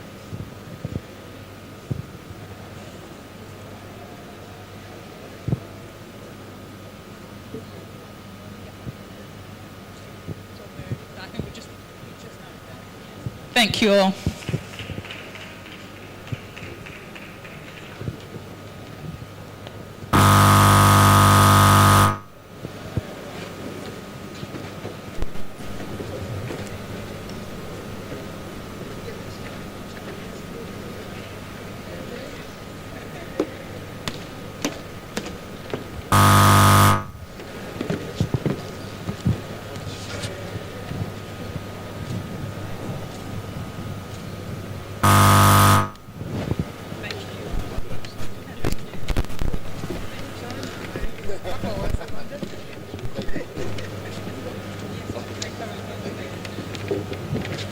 So please, the representative from UN Global Compact Network Nigeria. The presentation, please.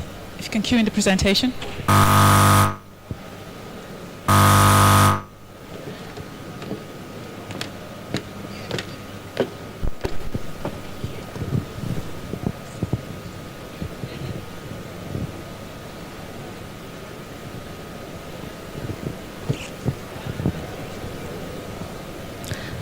Hello everyone, good afternoon. My name is Tumi Onamade. I'm the Senior Manager for Participant Engagement from the United Nations Global Compact Network Nigeria. Just before I start, I want to confirm from the media desk if we have the video ready. Media desk, can you please confirm?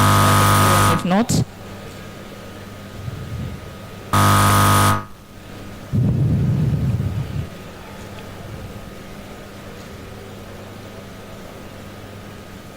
Okay, so not to waste too much of your time, I'm sure that everyone here is definitely technology inclined because we're at WACEE.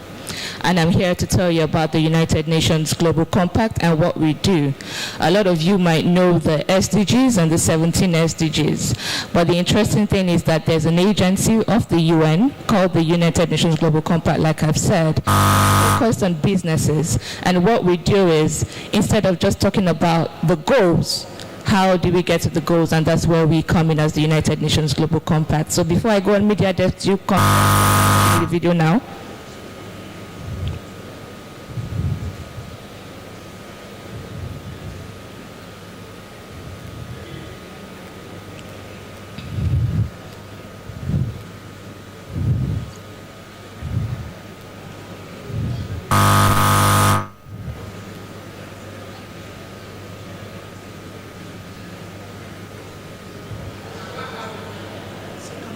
Business leaders here gathered in Davos, and we, the United Nations, initiate a global compact of shared values and principles which will give a human face to the global market. of the United Nations Global Compact is to mobilize companies around the world to align their operations and strategies with 10 universal principles in the areas of human rights, labor, environment, and anti-corruption. The UN represents the body that aims to drive international cooperation and drive peace and security for humanity. And I think it unifies all of society around this set of 17 goals. With more than 15,000 companies and 3,800 non-business signatories based in over 160 countries with more than 60 local networks, the UN Global Compact is the world's largest corporate sustainability initiative. Our ambition is to accelerate and scale the global collective impact of business by upholding the 10 principles and delivering the Sustainable Development Goals through accountable companies and ecosystems that enable change. With the UN Global Compact, participating companies achieve sustainable value by delivering measurable impact to the world's most pressing challenges. Specifically, we enable participating companies to drive impact on specific goals, bringing innovative solutions for a sustainable future, scale ambitious action through our local networks and global multi-stakeholder network, make measurable progress and communicate through a trusted reporting framework. We are working across a variety of focus areas where business can have an outsized effect on outcomes. Anti-corruption, climate change, human rights, labour and decent work, gender equality, SDG integration, and transformational governance. Our multi-stakeholder coalitions scale ambitious action to deliver on the Sustainable Development Goals. CEO Water Mandate, CFO Coalition for the SDGs, Ocean Stewardship Coalition, Science-Based Targets Initiative. Our think labs shape thought leadership on critical sustainability issues and continuous performance improvement. They help define UN Global Compact thinking, curate best practices, and develop knowledge, guidance and tools that empower business sector action on urgent topics. All companies, whatever size, sector or geographic location, can contribute. Wherever you are on your sustainability journey, you will find engagement opportunities to help you make progress. Connect with industry, experts, peers and with the UN at global and national level. Now, gain knowledge and skills to make progress and deliver impact through tools and resources, the UN Global Compact Academy Learning Platform, peer learning groups and accelerators. Lead by showing bold leadership and inspiring others, and leverage your position and advocate for major impact through our policy advocacy and call to action campaigns. Communicate measurable progress towards your sustainability goals and targets, and build trust and credibility through our communication on progress, and get recognized for your sustainability efforts. Companies' ESG performance is increasingly important to a range of stakeholders. Today, consumers are choosing to buy from sustainable companies. 83% of consumers think companies should be actively shaping sustainability best practices. Employees prefer to work for sustainable companies. On average, 84% of employees are more likely to work for companies that share their values across the various elements of ESG. Investors are raising expectations. 88% of investors believe companies that prioritize sustainability represent better opportunities for long-term returns than companies who do not. Embedding sustainability in your company's strategy and practice drives and improves business performance and growth. Research shows sustainable companies perform better. They are shown to have stronger brand reputation and revenue growth, higher margin premiums, higher market valuations and stock price performance, and stronger risk mitigation. Any business that continues to operate under its own self-interest will not be around very long. So businesses that have a strong purpose, that understand how they can make society better, will be embraced by society and will be around for a long time. To do it, we need to do it together. Collaboration, north, south, east, west, black, brown, white. Strength in the diversity of the human family is what we need right now to get us past this incredibly difficult time. might sound like it's impossible, but that's what we work towards, making the impossible possible.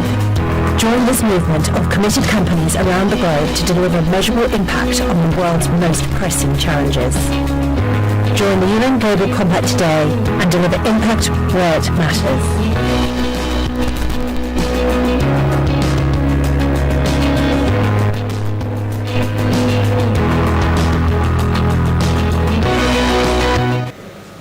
Thank you very much. And it's just to briefly talk about the UN Global Compact in the Nigerian context and also in an African context, considering that this event is for West Africa. And we very much know that the African continent emits the very least contributions to greenhouse emissions worldwide. You'll see that from the 6th Assessment Report, Climate Change 2022. But the truth about it is Africa is confronted with the consequences of global warming. So you talk about droughts, floods, rising water levels, and the impacts on population and competitiveness of business. Now, at this time, what Africa as a whole, the development of the renewable energy sector is particularly relevant because it's a factor for competitiveness for Nigeria, for West Africa, and for Africa. And then we look at it that this region benefits from climatic conditions that are very favorable to the development of renewable energy, notably high levels of sunshine, wind power potential for the use of marine energies, biomass, waste recovery, and all of that. And these are all assets for aiming for net zero. And excuse me. And then we also look at it that Africa has a tremendous opportunity to build a climate resilient and low carbon continent with the potential to invest in climate resilient infrastructure and sustainable management of its abundant natural resources. Africa possesses 39% of the world's potential for renewable energy. However, despite the abundance of this energy's potential, most of it remains untapped, right? And through uniting business across the continent, we will seize this opportunity and reach the just energy transition. Now, what the UN Global Compact does is we bring together businesses across all levels, across all industries, and across all locations. So the previous panel was talking about going to Ghana to hear what the Ghanaian economic system has done when it comes to energy that they were talking about. For us, we have what we call peer learning groups that we are able to connect our member organizations with other organizations depending on the sector of interest across the world. So today, we might have a peer learning group on climate, and an organization in Nigeria is able to engage with another organization in probably Cambodia or in the US or in Singapore to learn about what they're doing, to understand the challenges that exist and also provide solutions to the challenges that exist. What we also do is that when talking about climate, we have a couple of initiatives that we run, and we have what we call the Caring for Climate Initiative, and this is put together by the United Nations Global Compact, the United Nations Environment Protection Agency, and also the United Nations Framework Convention on Climate Change, that's the UNFCCC. And what we do is we help to shape the engagement, because yes, as the government, because the UN is an intergovernmental organization, yes, the government has that conversation with the UN. Businesses also need to have the conversation with the UN to know what their demands are, and also be able to talk about what their demands are, what their needs are, and also there's that voice of the businesses in the UN, and that's where we come in. The Caring for Climate is really focused about mobilizing the critical mass of business leaders to implement climate change solutions and help shape public policy, and is the world's largest initiative for business leadership on climate change, with over about 1,000 companies from 60 countries across the world. We also have what we call the Science-Based Targets Initiative. This was developed by CDP, the United Nations Global Compact, the World Resources Institute, WRI, and the Worldwide Fund for Nature, WWF. And this is about driving ambitious corporate climate action in the private sector by enabling organizations to set science-based targets. And you would have heard from the person, there was a question earlier that talked about how do we know the targets, what do you know the baseline, and that's where this a particular initiative comes in. And as a matter of fact, about 5,000 businesses across the world and financial institutions are working with the Science-Based Targets Initiative to reduce their emissions in line with climate science. And this initiative has what is called the Net Zero Standard, and it's the world's first framework for corporate net zero targets in line with climate science. It includes the guidance, the criteria, the recommendations, and like I said earlier, there's the goals, but do you know the how? And that's where we come in to teach you the how to achieve a net zero target. Now, currently, there are about 2,000 companies committed to this net zero standard, and there are a couple of other initiatives that we run for our participants as well.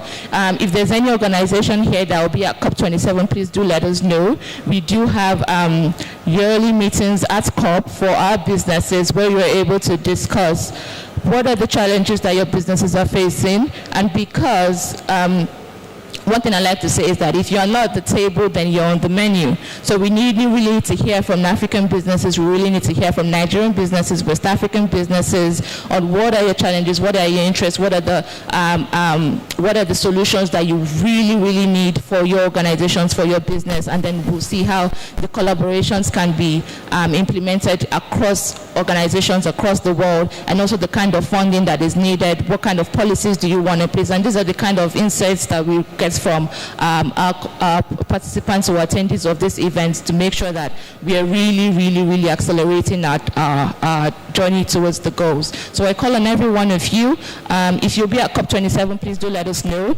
If not, if you also want to attend the other COPs, please do let us know. And also it will really be a good initiative to engage with the United Nations Global Compact and be able to have your voice heard worldwide, have your voice heard on different topic areas. I know that everyone here is probably clean energy inclined, but also to know how relevant and how important clean energy is for Nigeria and your part to play in it. Thank you very much.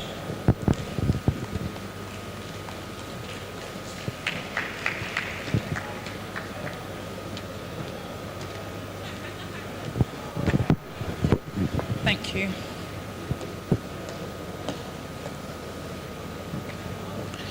For our next panel discussion, I'd like to call on Festus Gako to moderate. Where is Festus?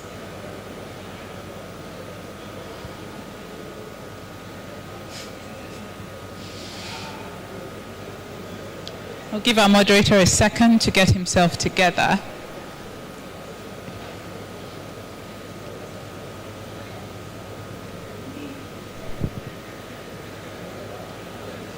Right. So Festus will be moderating a panel on policy priorities to spur hydrogen economy in West Africa. A round of applause, please, for Festus. So Festus is the project coordinator of Program Energy Security and Climate Change in Sub-Saharan Africa for CONRAD. Welcome, Festus. Thank you.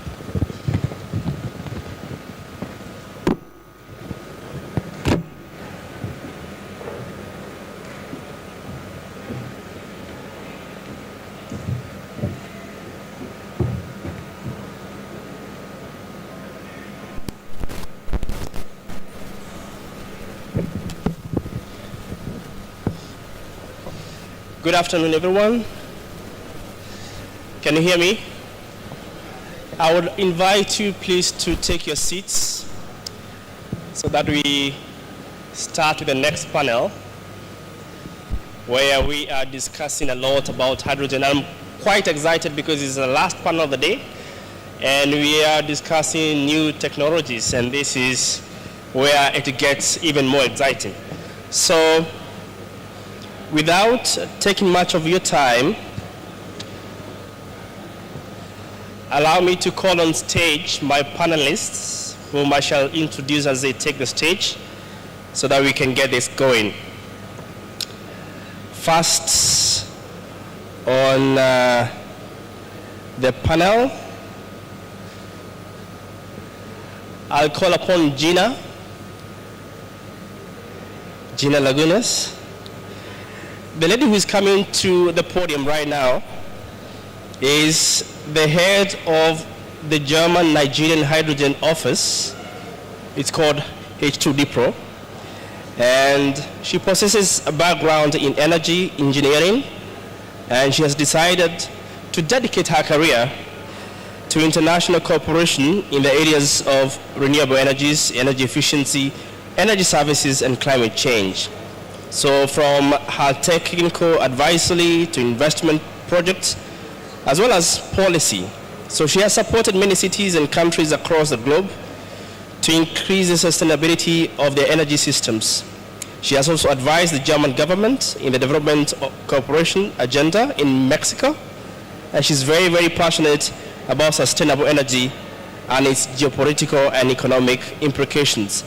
She's a firm believer in green hydrogen potential to decarbonize the economy. What a fantastic resume. Please, Gina, please take a seat.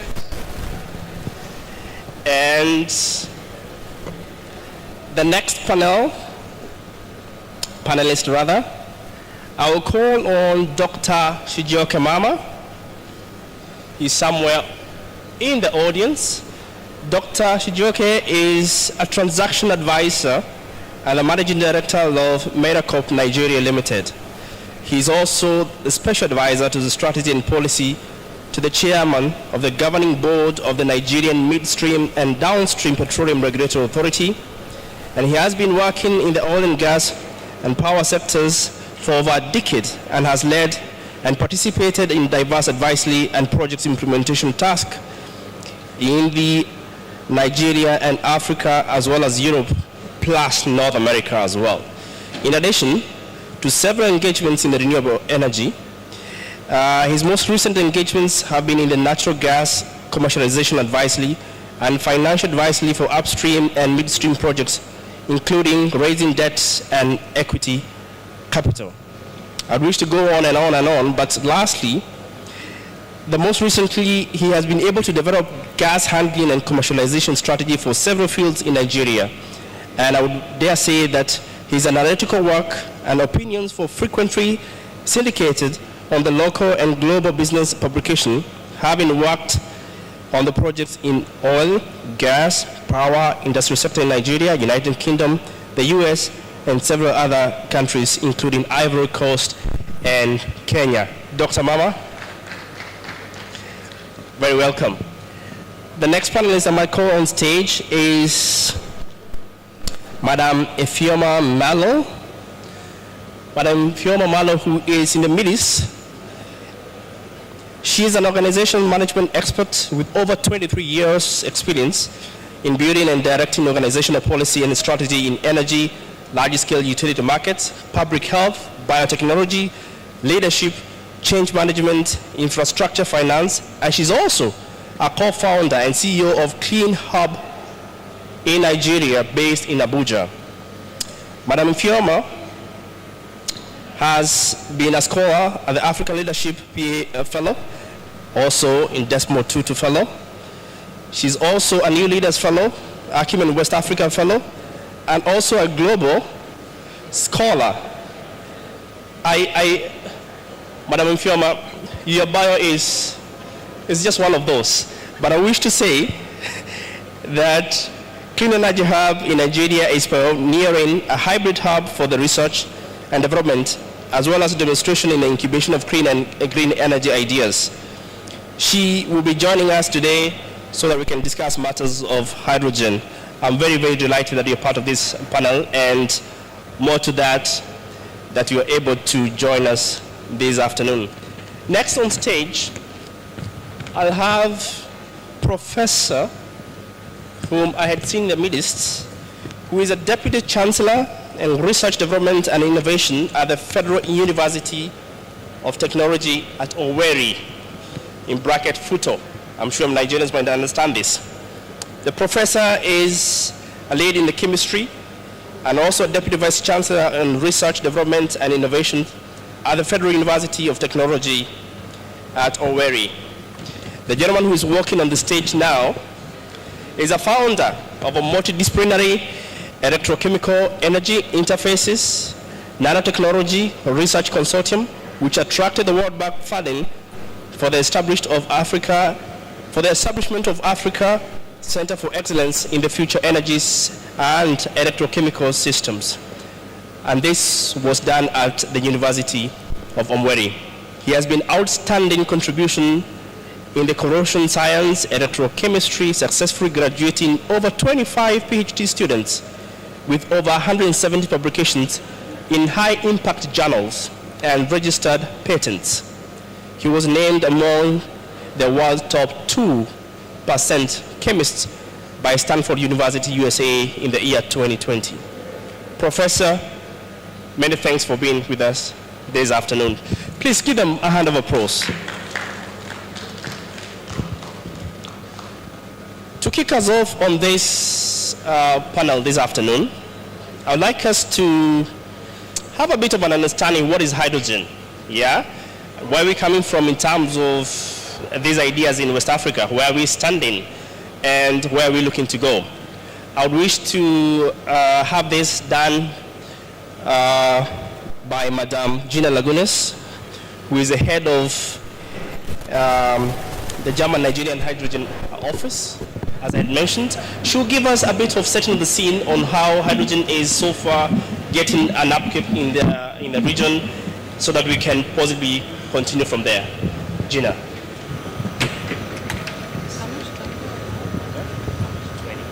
Okay. Thank you very much, Festus. Can I have the presentation, please? So, good afternoon, everybody. So this is the last session. I hope you're still awake, wide awake. We decided to make it a little bit interactive so you don't fall asleep, because I'm sure you're experiencing a bit of a content overload after 3 days of WACEE', but and I'm sure you have been enjoying this great event. So as introduced, my name is Gina Lagunas. I am the head of the German-Nigerian Hydrogen Office, which is part of the global hydrogen diplomacy program that is financed by the German Federal Foreign Office and implemented by GIZ. And a lot of people just ask themselves, what is hydrogen diplomacy? Yeah, that's a good question, but maybe the first question is, what is hydrogen? So I wanted to, as Festus mentioned, this is just to set the scene and to give everyone a foundation to follow the discussion that we will have with our experts. So what is hydrogen? I'm sure you know it is a gas that can be used as a fuel because it is a combustible gas. What is very interesting about hydrogen is that it has very high energy content per mass, but very low energy content per volume. So it is a very, very light gas. It is the smallest element in the periodic table. And it becomes liquid at very, very low temperatures, so only 20 degrees above absolute zero. Next, please.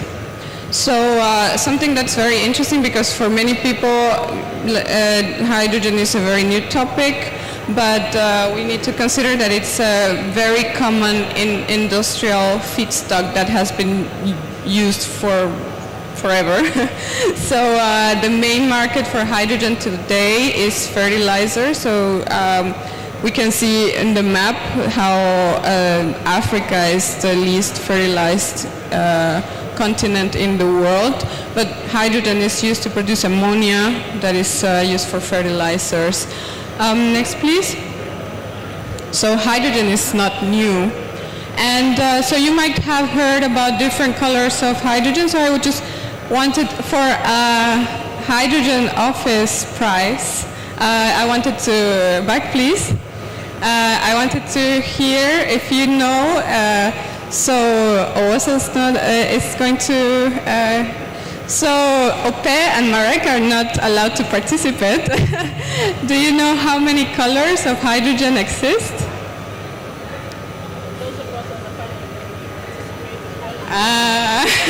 Let's hear from the audience if anyone knows. For a very, yeah, yes, please. Mic, do we have a mic for the audience?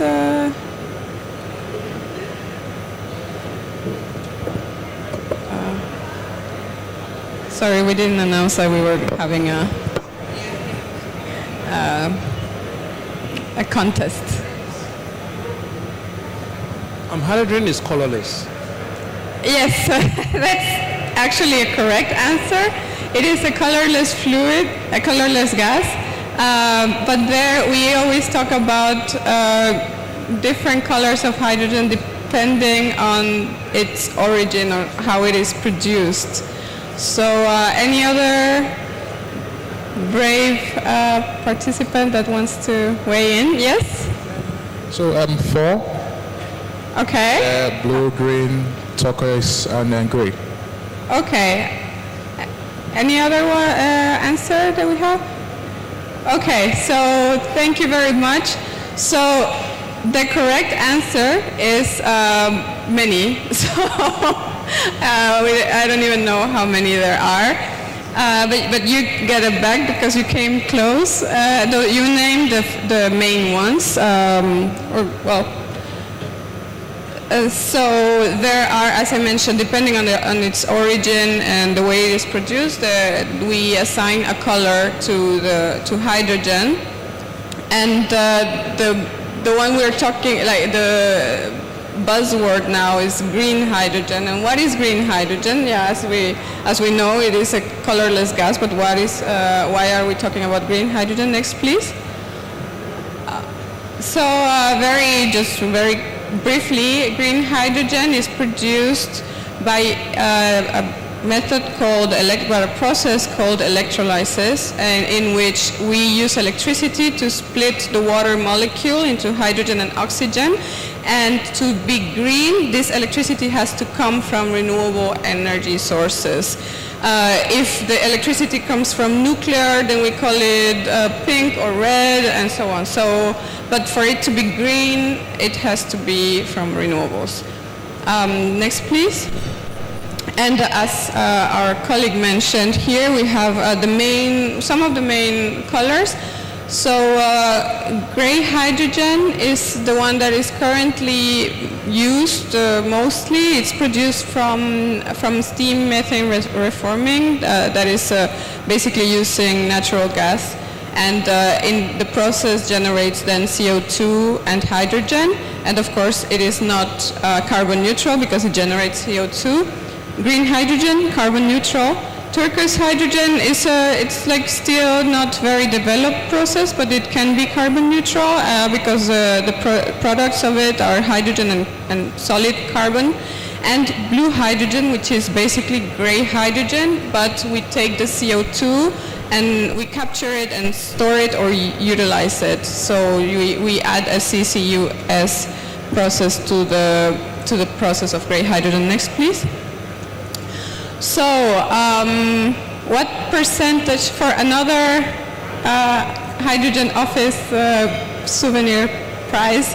What percentage of the hydrogen used nowadays you think is green? You can venture a guess. Yes, please. We have the mic.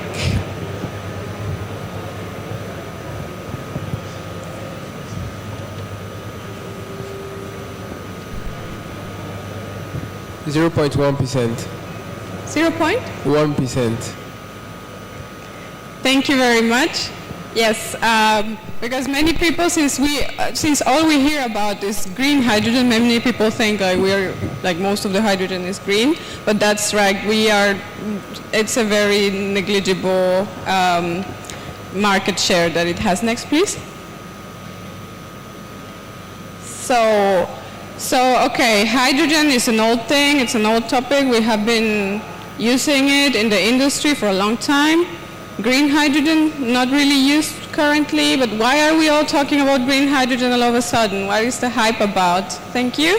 So here we see that many countries, the ones that have the little green cloud, have net zero goals. And what this to mid-century, like Nigeria has its own net zero goal, so we want to go carbon neutral by 2060. And what this means and why green hydrogen is relevant, or why this is relevant for green hydrogen, is that when we used to have percentage reduction goals following the Paris Agreement or the Kyoto Protocol, if we say we want to reduce 30% emissions, that we can achieve with the measures that we all know, like energy efficiency, electrification, renewable energies. But when we want to reach net zero, we have to, we cannot achieve net zero with those measures, because there are some sectors that are what is called hard to abate sectors, where those measures cannot be sensibly implemented or effectively implemented. So that's where green hydrogen comes in for this last mile of decarbonization. Next, please. So yes, it's basically for closing this Paris Delta. We need energy efficiency, renewables, electrification, and more. Next, please. And that is, these are the hard to abate sectors that I was talking about. So we have industry, of course. We have transport, especially long distance transport, where it is not so feasible to use electricity. We also have heating and power generation. Next, please. So it is important to note, like hydrogen is not going to be the new natural gas. It is or the new oil. Hydrogen, it is not an energy source, it is an energy carrier. So we need energy to produce hydrogen to be then used as energy. So we really have to prioritize the sectors. For using green hydrogen, we really need to prioritize the sectors in which we cannot implement other measures like electrification and renewables. Next, please. Well, this is, carbon neutral hydrogen is the third largest component in achieving carbon neutrality. Next, please. So that tells us about how relevant it is. And this graph I really like. This also shows us how important green hydrogen will be. So on the left, we see that currently most of the hydrogen consumed is gray or even brown. And in the future, these are different projections from different institutions. So the first one is IRENA. So, but what we all see that by 2050, between 12 and 22% of the energy consumed in the world will be in the form of hydrogen, and most of this will be green. And even some forecasts say that it will all be green. Next, please. So, but what are the challenges for the green hydrogen economy? Next, please. I'm just going to go very basic here. Green hydrogen is very expensive. So here we see the green part. It's way above the blue and the gray. So it's much more expensive than blue and much more expensive than gray. Currently, we expected the prices to fall. But that's one challenge. Next, please. Another challenge is what I mentioned. It is a very light gas, very low energy content per volume, very difficult to liquefy, so that makes the transport of it very complex. Next, please. There are different transport options that are being analyzed now, but we don't have the answer yet on how we will transport green hydrogen from producers to users. Next, please. And another challenge is in the scenario that I presented, the first one from IRENA, the amount of electricity that will be required to produce all the hydrogen that we will consume is about the same amount of electricity that the entire world consumes today. So how are we going to produce all this electricity? Because that's in addition to the electricity that will be consumed directly. Next, please. So why is green hydrogen relevant for Nigeria? Next, please. So as we all know, Nigeria is heavily reliant on fossil fuel exports for its economic performance, for its revenues. So in this decarbonized future, countries will consume less fossil fuels, the demand will drop, and that poses a risk for the country of revenue loss, and we have to start finding options, alternatives to diversify our exports. Next, please. And also, if we think that now the demand for fossil fuels will drop, but the demand for green hydrogen and its derivatives will increase, then it just comes naturally that, or it just follows naturally that we can just move from one sector to the other, especially because as a fossil fuel exporting country, Nigeria has infrastructure that can be repurposed, and it has also transfer skills that be transferred from the fossil fuel industry to the hydrogen industry. Next, please. And another reason why green hydrogen is important for Nigeria is because Nigeria has its own decarbonization goals. So if we are serious about wanting to be net zero by 2060, there's no way around green hydrogen because we need to decarbonize the hard to abate sectors. Next, please. And also, I really like this graph. This is from IRENA. So we can see that sub-Saharan Africa has the highest potential to produce cheap green hydrogen in the world. So there's a lot of potential there. Next, please. And of course, what are the main challenges? So as a fossil fuel exporting countries, we're dealing with the status quo, limited supporting infrastructure. So this is an entire new, green hydrogen is an entire new industry, so there's no demand yet and there's no production. Well, there's some, but not enough. And so we are starting more or less from scratch. So, and of course, insecurity and investment climate and the enabling framework. Next, please. So what? I'm not going to talk much about this because we are going to talk about it in the discussion, but still the priority is to ramp up renewable capacity and expand the grid. So that's the main priority, and that's also important for hydrogen. And for hydrogen, we need to develop a national strategy, and of course, we need to develop capacity to raise awareness about the topic and to train people to have the skilled labor, skilled professionals that can drive this the development of this industry. Next, please. So I'm not going to talk much about the hydrogen office, but next, please. So, but this is basically what we support with. We are a project that is focused on several fossil fuel exporting countries, and we have several offices, and one is in Abuja, and we support with the political dialogue, with capacity building, with setting up an enabling framework for green hydrogen. Next, please. Next, please.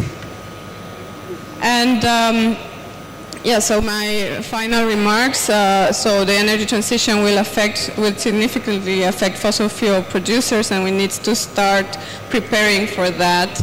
And green hydrogen is a good opportunity, a good alternative for diversification. And it's also worth noticing that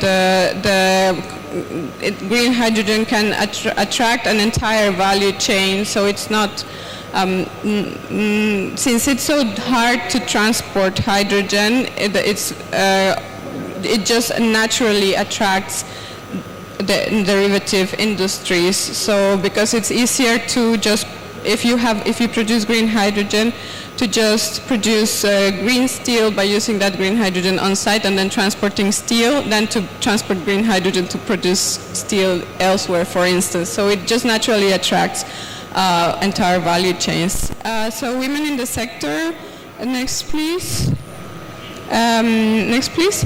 So this is also something that we are very passionate about, and that's also part of what we do is we try to foster diversity and inclusion in the sector. And my colleague Owo Sarahon, who's here, she is very active in the Women in Green Hydrogen Network, and we also have some activities to promote the work of women in the sector. And so we have another question, the last one. Can you please go back? Yeah, what percentage of the people working in the renewable energy sector globally are women? Yes, please. Huh? 45%. Can you, another one? Are we getting another answer? Someone wants to contest that? Okay. Yeah, you know.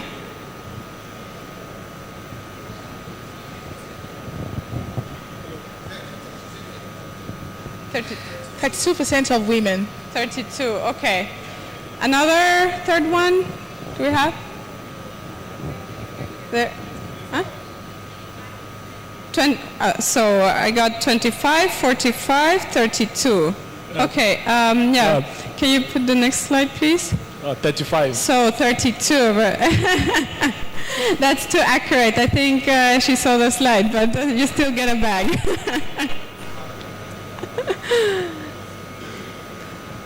Okay, so since this is such a big industry, we will need a lot of qualified professionals to work in this, and we cannot do without half of the population. So we need to really foster the participation of women in this sector.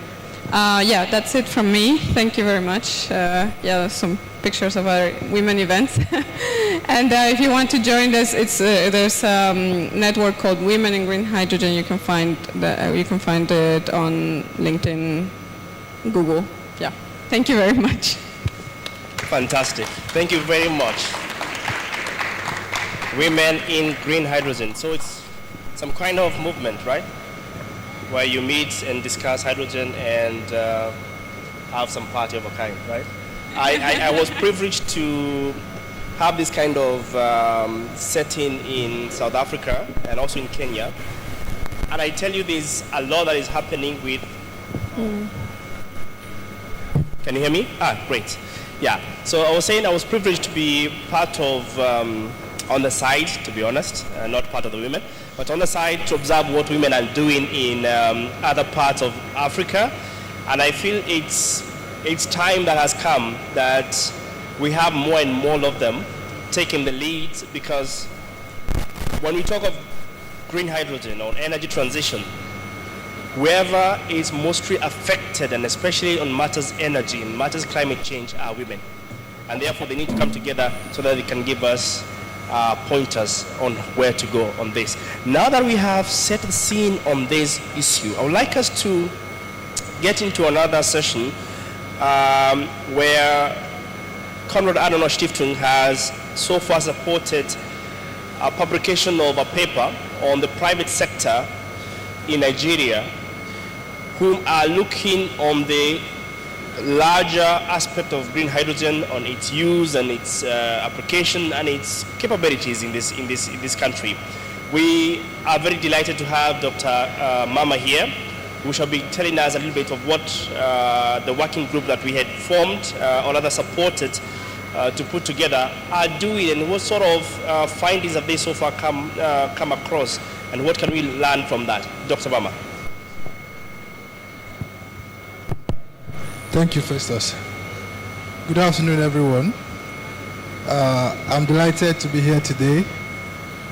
Firstly, as a panelist, and then secondly, representing the 8-man private sector working group put together by Konrad Adenauer Stiftung to look at a future hydrogen economy in Nigeria. This group has been working in the last 6 to 8 weeks, and they've put together a strategy document which I believe CAS will be publishing in the next few days or weeks.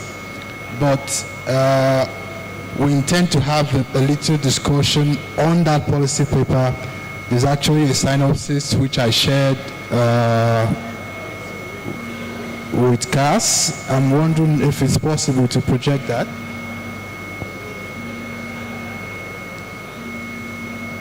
So just going forward, this group, comprises of 8 people, as I said, working in different aspects of the energy value chain.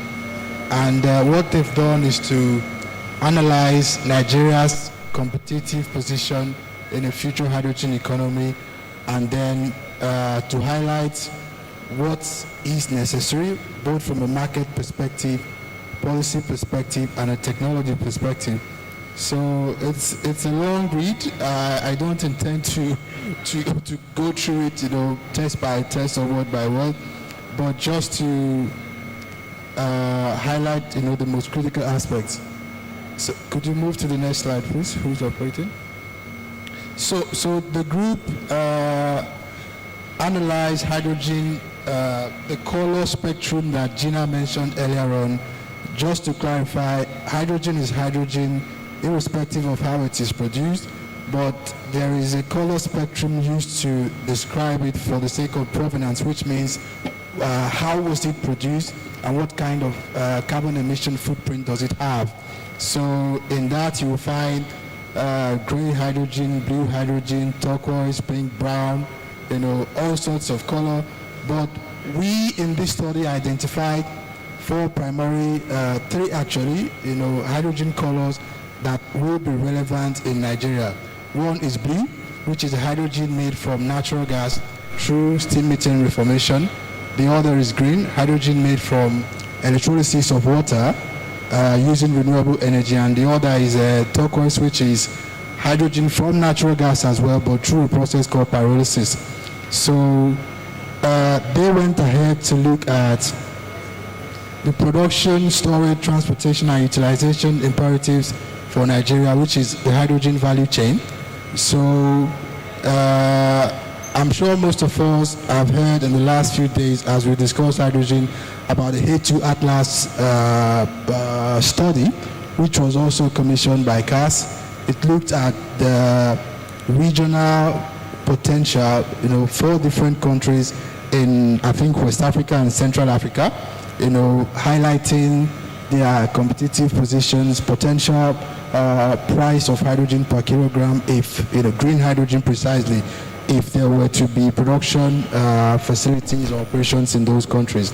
So that study has highlighted the fact that Nigeria could be one of the most price competitive locations for hydrogen production in the region, and I bet in the world as well, because I think the study suggests that it's possible theoretically to produce hydrogen at $1.04 per kilogram, which if you compare to the price elsewhere in the world, in New York I think it's between $10 to $14 per kilogram, in Australia $6 to $8, in the EU between $5 to $8 as well. So that's something that should excite people, that a future hydrogen economy means that Nigeria could be one of the locations in the world where you can do export-focused production.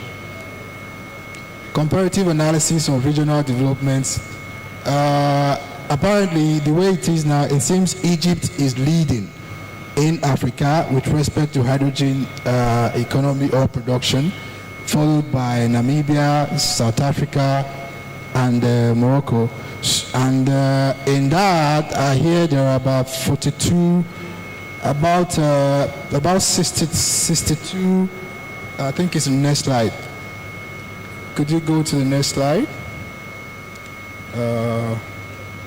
Anyway, okay. Yes, 680 planned large-scale hydrogen projects in the world, which are valued at about $240 billion US, out of which only 22 billion has been deployed or sanctioned. And Egypt's own planned production is, part of those that are considered to be frontier. So private sector participation, of course, it's key that discussions like this, conferences and even policy initiatives carry the private sector along, because ultimately that's the source of your capital. So in Nigeria, as Gina said before, there's limited understanding or knowledge about hydrogen. Most people in the finance sector don't even know what it is, and there are few companies, some in oil and gas, some in renewable space, who are planning future hydrogen projects. But it's important that any advocacy around this subject carries the private sector, fully along. Technology and equipment, the group believes that Nigeria should analyze the entire hydrogen value chain and identify specific areas or technologies where we could play a big role. Currently, in the electrolyzer technology, China is leading. In fuel cell, South Korea and Japan, are leading. And Nigeria could also look at our technological capability, know-how existing, including looking at the natural gas industry, which is quite well advanced in Nigeria, and see what kind of existing skills or technologies could be easily transferred into a future hydrogen economy, so that we can be competitive as well, not just in production or being a transferee, of technologies, but leading as well in R&D. With respect to finance, as I hinted earlier on, we will need diverse forms of capital for developing hydrogen projects. Because of its limited understanding again, you will need a lot of talking and convincing, to rally the needed funds. But most importantly is the fact that hydrogen is still not affordably priced. So it cannot compare favorably with other energy projects like renewables presently, or projects in the oil and gas industry where returns will be more attractive for capital providers. So on that basis, we need to also carry financing, community, whether it's your bank, development finance institutions, export credit agencies, and all of those people that typically provide money for projects. Government policy, as it is now, Nigeria has no hydrogen, strategy, no hydrogen plan, and no roadmap. And I think central to all what we are saying is that people will not be comfortable, whether it's indigenous investors or foreigners, putting money in this environment unless there is clarity on the regulatory framework that will govern their projects and their money. Who's in charge of what kind of compliance expectations will the government have, what kind of fiscal incentives will be available to such projects, whether it's import duty waivers, tax holidays, and those kinds of framework. So in conclusion, the group believes that Nigeria needs to urgently commence engagement and collaboration with relevant institutions around the world. Of course, partnership will be key. Even in our mature industries like the oil and gas industry, we still see that a reasonable percentage of capital being deployed here comes from offshore markets. So it's important that we build the right kind of framework, participating in international initiatives or partnering with international institutions that can enable hydrogen growth. So in summary, these are the summaries. Policy alignment is key. Nigeria is notorious for policy flip-flops, incoherence, reversals. It's important that we set out from the onset what kind of policy framework will govern hydrogen economy in Nigeria. We have a similar one for renewable space as well as natural gas. Then also incorporate hydrogen into Nigeria's energy transition plan. The recently published plan by the government makes a very scanty mention of hydrogen, but in this era, even though it has not become a mainstream contributor to the global energy mix, it's important that we lay the groundwork at this stage by considering it significantly within the transition plan. Private sector dialogue, capacity building in tertiary and secondary institutions to ensure that, even if you have live projects tomorrow, you will have local skills that can drive or support them. Also support hydrogen R&D efforts, research and development in research institutions, collaboration with relevant international, regional and local institutions, enabling access to capital for hydrogen projects, and most importantly, as I said before, developing that overriding framework that will guide all hydrogen discourse and projects in the region. So on that note, I want to thank Conrad Adena Steve Tong, for putting together this committee. Also want to thank members of the committee, most of whom are not here now, for finding time to work on this. Thank you. Thank you very much. A big hand, please. Let's give him a big hand. Tafadhali. Fantastic. Now, this paper will be available in the next 2 weeks or so for publication. There is just a bit of polishing that needs to go into it. And once that is available, both on digital and physical copies, we are happy to work with the partners here on the ground to do the distribution. Now, I want us to jump into a little bit of questions here and there, myself and the audience, so that we have a better understanding of what you're talking about here. And this hydrogen thing, how is it coming to help us, basically? And to guide us into this, or rather, to point us to the right direction here, I'd like to ask Madam Efioma this question, basically. I hope you have a mic. Yeah. Just interject when you're seated there from your comfort of your sofa. Now,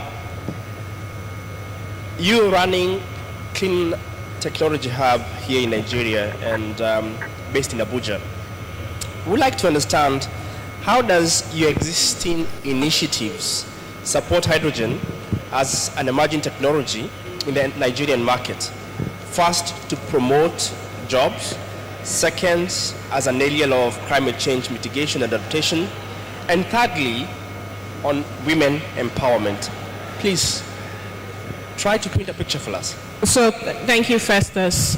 My name is Ife Malo, and I run Clean Technology Hub.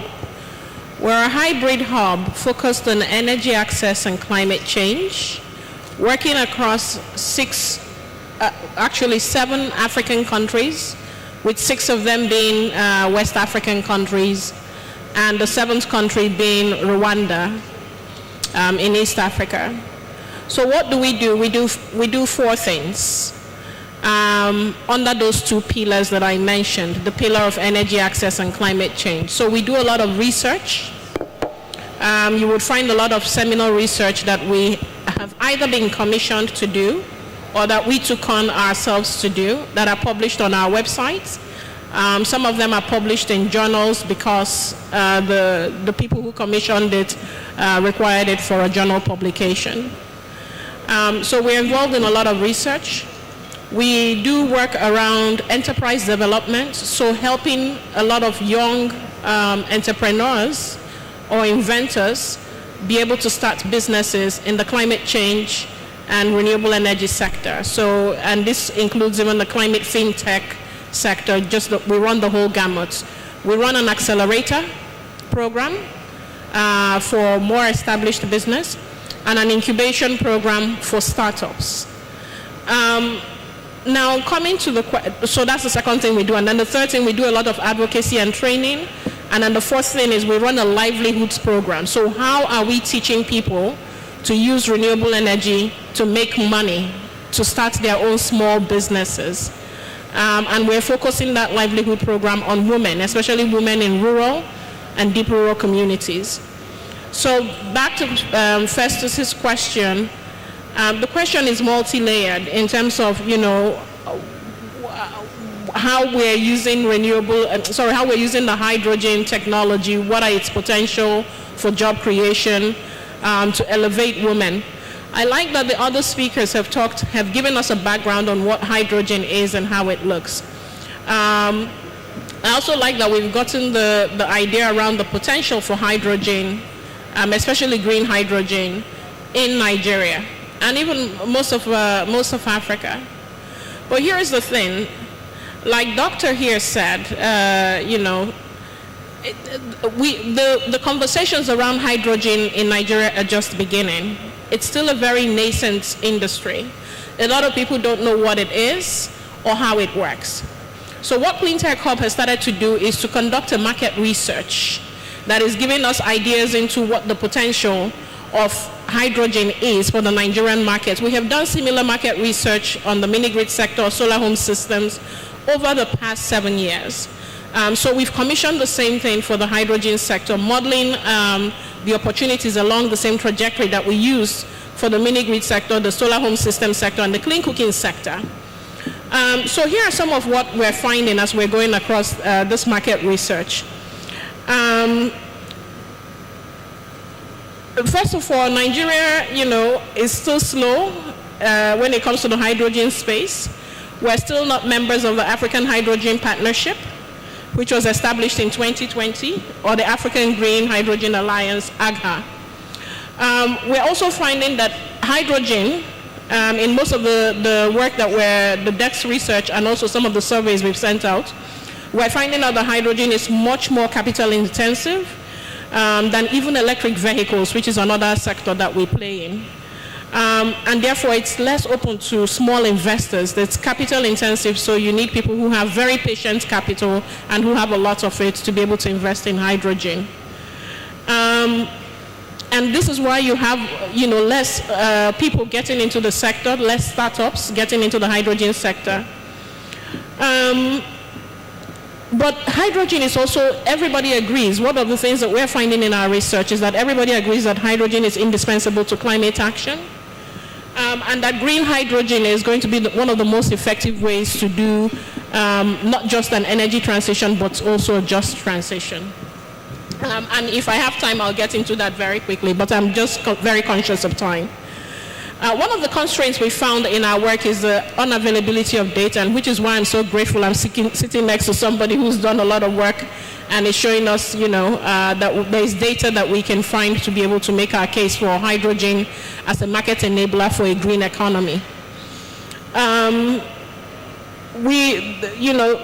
of the things that we're also finding is that with Nigeria's capacity for hydrogen, green hydrogen, and its potential, that we need to actually do a lot more work around policy and advocacy with the government to make sure that it is not just part of the energy transition, but also a lot of the legal and regulatory framework that is coming out for the renewable energy sector currently. There's a lot of work going on with our regulators on clean energy. There's an electricity bill that is,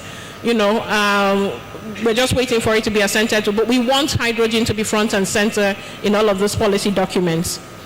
Lastly, we're also looking at comparatively with other countries how Nigeria is doing. First, on a sub-regional level, a West African level, then a continental, an African level, a regional level, and then a continental level.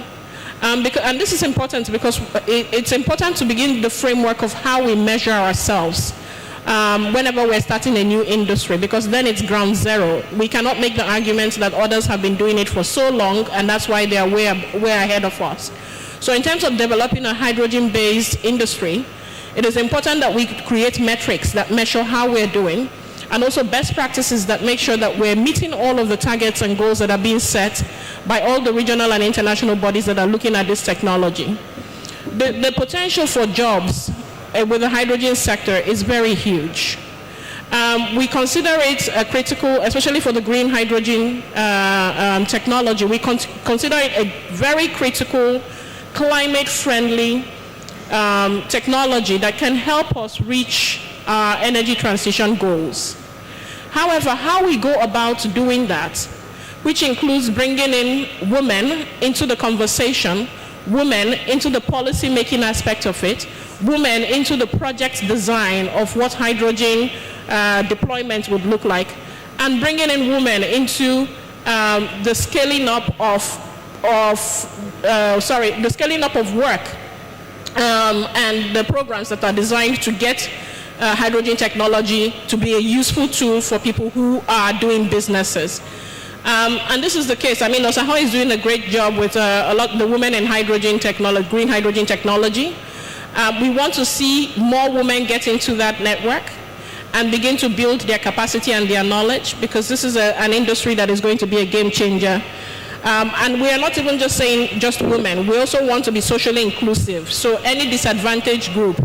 One of the things that's happening now in the clean energy sector in Nigeria is that there's a lot of mainstreaming of people with disabilities into the clean energy sector in a way that is now forcing the more traditional energy sector, including the discos, to begin to think about how to bring disadvantaged groups into their businesses as well.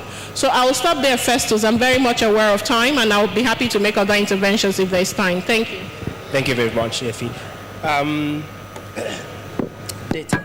I like that point that you've touched on data. And I would like Professor to bring us into perspective of where are we standing on issues of consolidating data in this country? And one more thing that is quite important is matters of capacity building. Coming from the academic sector or space, could you paint us a picture of how we are doing in Nigeria on matters of capacity building? How well are we possibly positioned to collect the data that would then be aggregated into the national space or to the national discourse to accelerate Nigeria into the right path of hydrogen, please?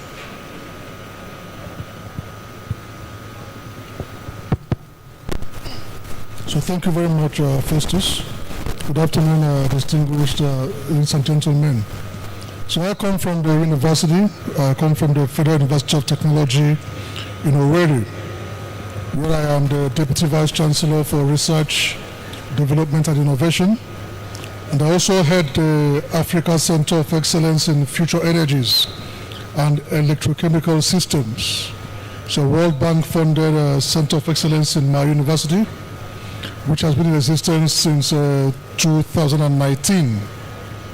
So I'll just give you a brief of what led to the center, because here I'm seeing some good dialogue and good participation and good involvement in hydrogen energy amongst or within the private sector, right? And in terms of policy and strategy development. But in terms of education and capacity building and research and development, this kind of interest, this kind of activity is at a very low level. I was discussing with Prof there.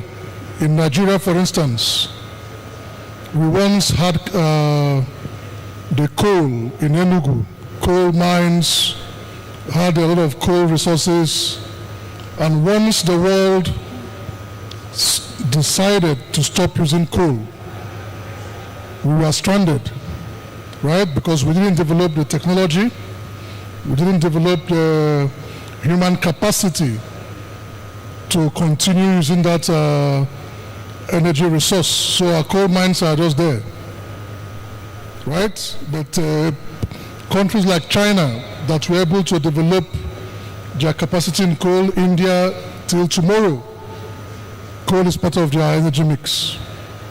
The same thing is happening with oil and gas, right? We also have huge oil and gas resources in Nigeria, but we didn't have the technology nor the capacity to exploit. So we had to outsource that again. And for 40, 50 years, our oil and gas industry has been run by expatriates and by foreign technology. Although on a good side, recently we've started to own that sector. We have now Nigerian professionals, Nigerian technologies in oil and gas. But it took a long time to get to that stage. So now, renewable energy is gaining more prominence due to the global warming and the global drive to transit from fossil fuels to renewables. Again, we are rich in solar energy, we are rich in wind in Africa, in bioenergy we are rich. But again, we have no capacity. We have no homegrown technologies, and now we are talking about hydrogen again. Again, from the data we saw on the slides, we are rich in hydrogen energy. And now the dialogue is on, and the interest is high. What role or what can we do to improve our capacity, right? Not just for, not informal capacity, but to grow professionals in these areas that will drive this energy transition in Nigeria. Because when the world closed their eyes to pollution, when people were allowed to generate energy from anywhere, we were unable to do it. right? Now it's going more technical, it's going more renewable. If we don't take time again, we will still be dependent on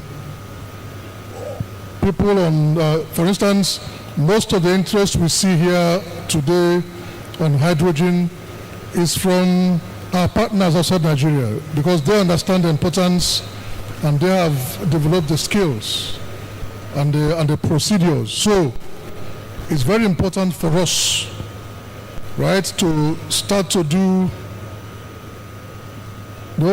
start to empower our universities and our institutes to start to domesticate technologies and techniques for this hydrogen energy drive in Africa, in Nigeria, right?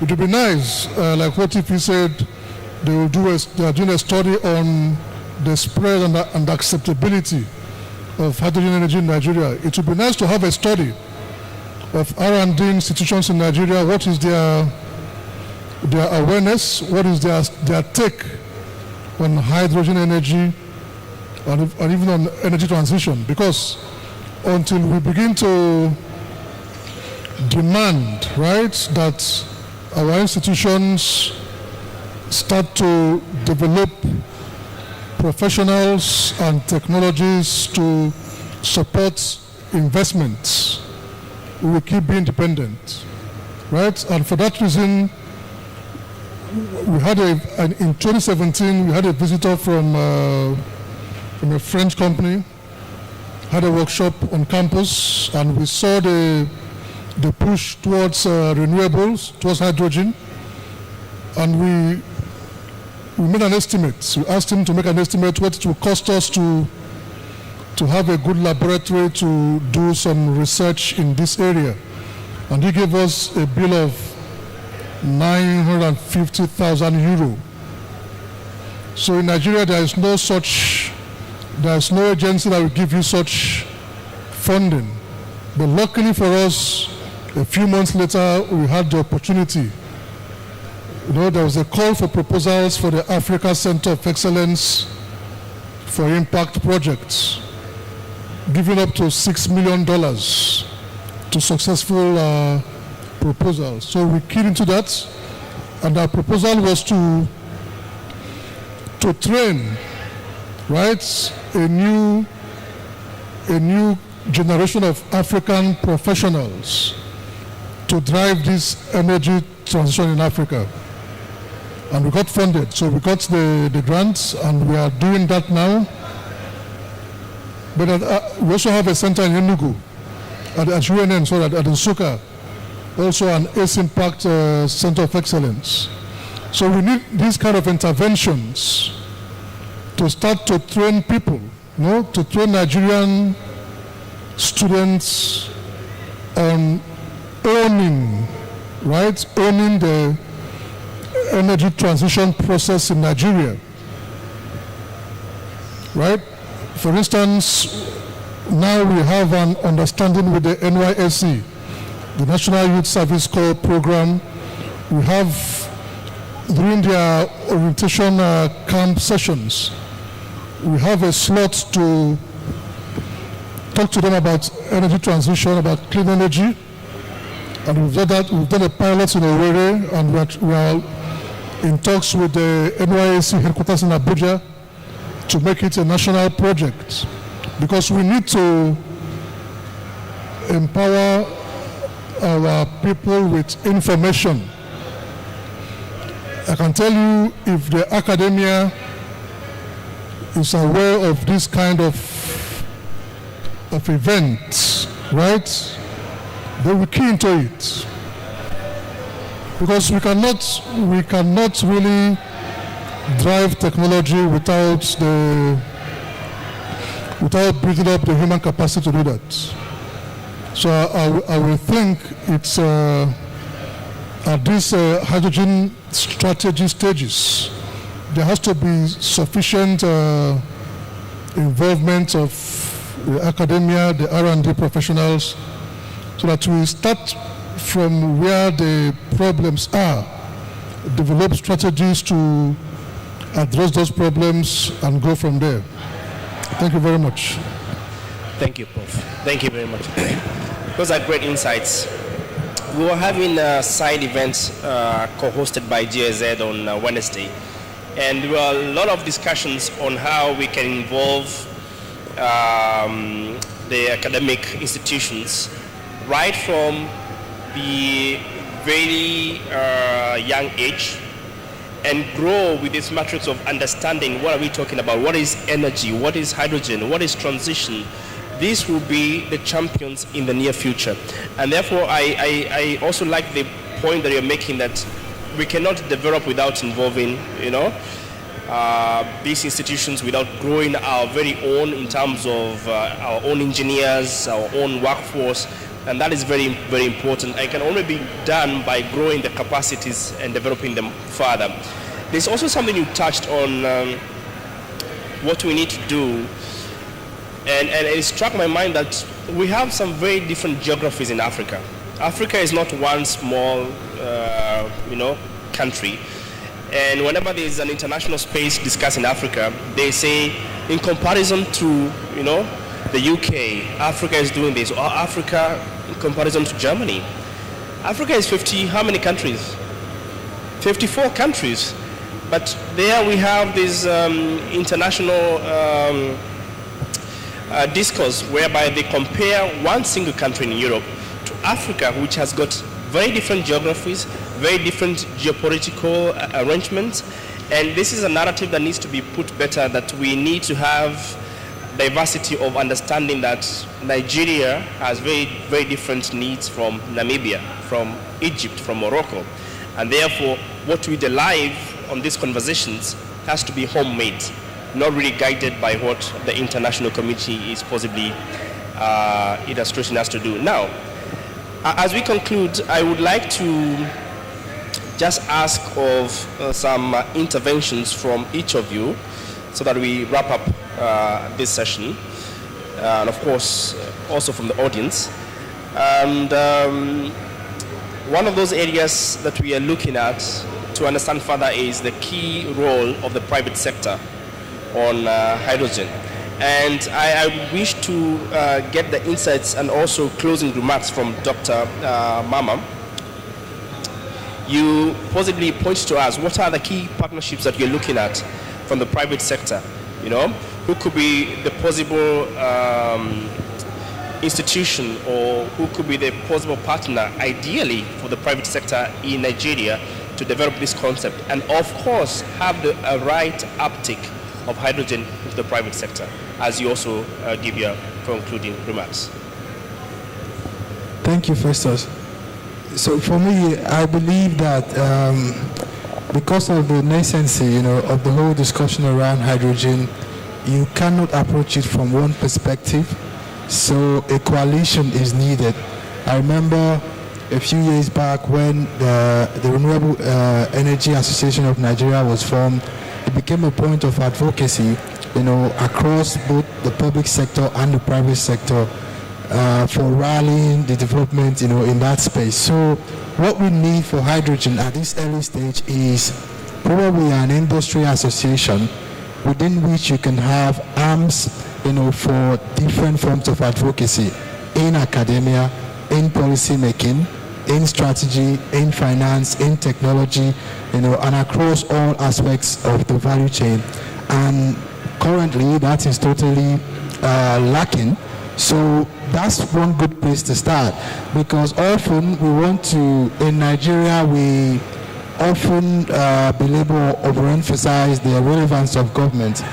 People like us talk about policy. Policy is needful, but we have seen other sectors where significant milestones have been achieved without that perfect policy framework. So, having said that, politicians are not always forward-looking. Policy making, even though they are politicians, isn't their priority. It's often a push from the private sector or from other institutions involved with advocacy that make things happen. So I will say summarily, we have a lot of work to do in this space, and Nigeria should actually join Now, what we have done in the past, as Prof said before, is joining the bandwagon, when the show is already ending. So with oil and gas, we did a similar thing. Our entire midstream space is undeveloped. Downstream still struggling. Upstream, a lot of our reserves are still on the ground. And if the transition becomes more aggressive or becomes hasty, we actually risk losing, if not all of these reserves on the ground. So the idea that we are a top hydrocarbon producing country, 40 million barrels on the ground, they are on the ground until you bring them to the surface, their value is limited. So we need to do the same thing, have that sense of urgency for hydrogen. Join the discussion at this early stage. It's good to know that countries like Germany, are putting effort in our own environment, making investment, to advance the hydrogen space. All we need to do is build the complementary framework, to support that, and then expand on the partnership beyond one country to kickstart our own hydrogen economy. Thank you. Fantastic.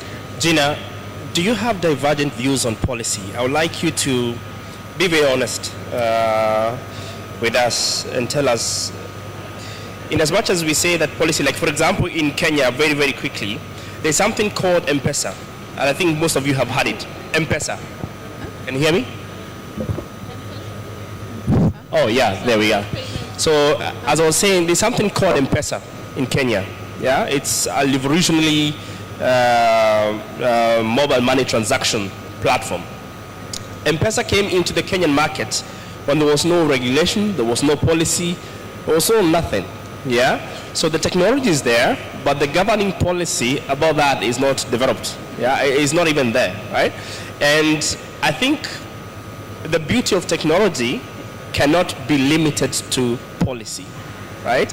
And as I mentioned, the government now became very scanty, trying to put things together that would control this monster on mobile money transactions, because it's taking away the business from the banking sector and the old way of doing financial transactions.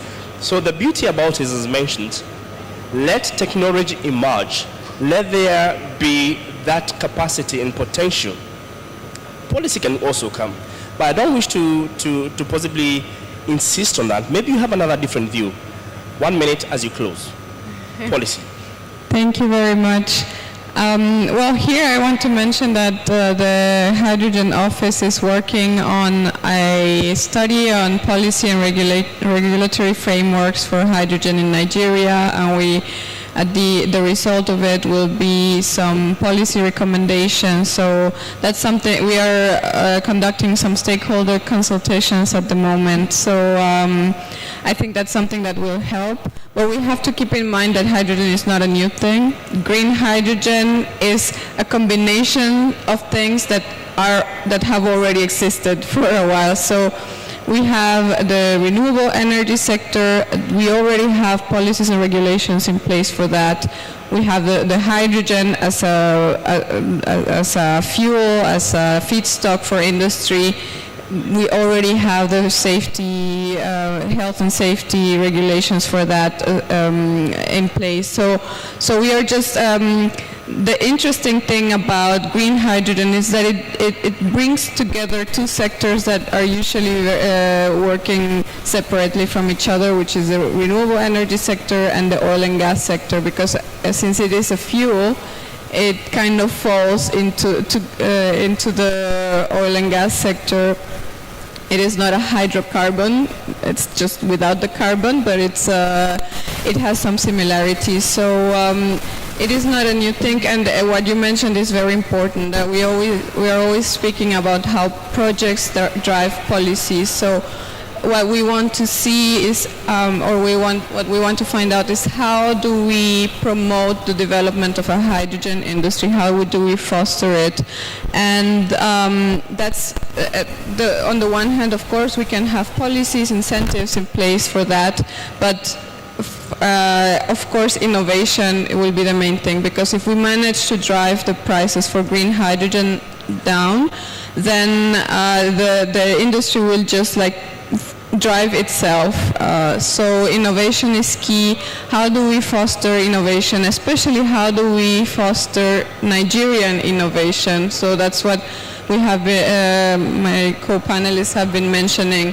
It is important that we don't just rely on technology imports, but we foster the innovation here in Nigeria and also the cooperation with other African countries, because Africa has all the critical materials that are needed to produce equipment for green hydrogen. So let's use that. Let's create partnerships with other African countries and foster African innovation, and focus also on creating the policies to do that. Thank you very much. We shall get there for sure. Effie, I want you to close with 1 minute on technology aspect. Yeah, might be catching you off guard here, but since you're on the technology space from the Green Technology Hub in Abuja, tell me, are we ready to embrace this new technology as Nigeria? We might possibly not even be able to produce it in the near term, but the applications of hydrogen, for example, are we coming up with value chains within the technology sector that could even facilitate us to be the uptake? Okay, that's a great question. The answer is yes. So there are three questions in one. The first question is, can we use technology? I think Gina has spoken about the innovation aspect and not just the technology. Can we use this and deploy this technology in Nigeria right now? The answer is yes. The second question I think I heard in there is, how can we do it? We can follow some of the best practices that are being laid down by other countries. For instance, India is presently considering a proposal to make it mandatory for fertilizer plants and oil refineries to purchase green hydrogen as part of plans to cut their national dependence on fossil fuel. This is a classic example of what Nigeria can do and where we can borrow a lead from India. We have the hydrogen office here that Gina is leading. That is helping to facilitate dialogue with a lot of fossil fuel exporting economies like Nigeria. Since Germany is leading is one of the leaders for the hydrogen projects in Africa, I would like to see the Nigerian government negotiate a high-level dialogue with Germany, specifically on issues of hydrogen, where we can learn a lot of those best practices and do a knowledge transfer to the country. I think Prof here has talked a lot about human capital development, and I enjoyed a lot of the things you had to say on this panel. We've taken notes of some of the things we'll probably reach out to you on and see how we can work together. And then lastly, South Africa is also showing us a model of how to drive private investment into the hydrogen sector. They have a much more robust and active private sector, that is true. But we have one here as well, even if it's not as highly capitalized as that of South Africa. But we can begin to talk to people in the private sector about the potentials for green hydrogen and green hydrogen investments. What I would say from all my years, and this is my last comment, working in the renewable energy sector, is we have not been able to de-risk our sector for our local investors. We have a lot of billionaires in Nigeria. When I go and sit with them and try and explain why it's important for them to invest in the clean energy sector, I don't think we simplify it enough for them to understand how this is going to make money for them, how this is an investment and it's not just an NGO, do good, save the planet type of thing. This hydrogen provides us an opportunity because a lot of these billionaires play in the oil and gas sector, and so they understand the rudiments and the markets of the oil and gas industry. And when you're now layering the conversation of hydrogen to them, I think maybe this might be an easier segue into discussing with the investment community here in Nigeria about why clean energy is now investable. Because of the way the world is moving, many of them are showing interest. They just don't know where to start. Maybe this will be the start for them. Thank you. Awesome. Professor, I want you to bring us to a close, yeah? Wrap up this discussion for us. And how you're going to do that is just tell us, as we are right now, we have had a lot of discussions ongoing on this space. From your perspective, what next? What is that we require as Nigeria to make a step further from where we are right now? Where are we stuck? And what is it that we need as the next steps?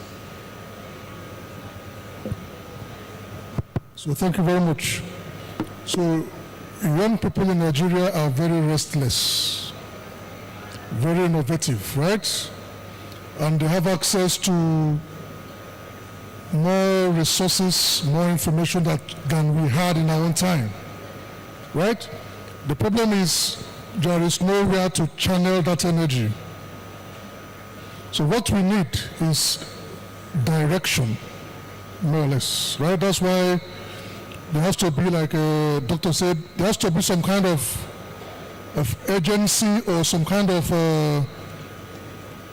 think tank that sets direction for private sector, for academia, because in other countries, people, they say in research, you follow the money, right? No matter what your interests are, any sector that is funded, you must find your way to work in that sector, right? So what we need is for direction, for private sector, for the academia, so that if we positively engage our youth, they will bring up those innovations she's talking about. It's there.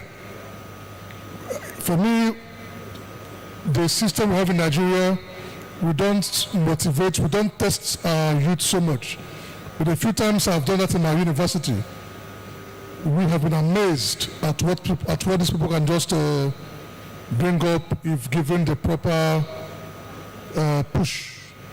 So for this energy transition and hydrogen energy program to catch fire, right? There has to be if I say policy direction, it might start to involve government, right? There has to be some kind of direction. There has to be some kind of support. And give a timeline and we'll get there. So thank you very much. Ladies and gentlemen, we have come to the end of this panel this afternoon, having reflections on hydrogen and how that would possibly be a contributor to the Nigerian economy. We have also spoken on how policy could be one of those key areas to spur the growth of Nigerian country. Unless there's any burning question from the audience, I would want us to take one. So that is burning, huh? It is critical. Okay.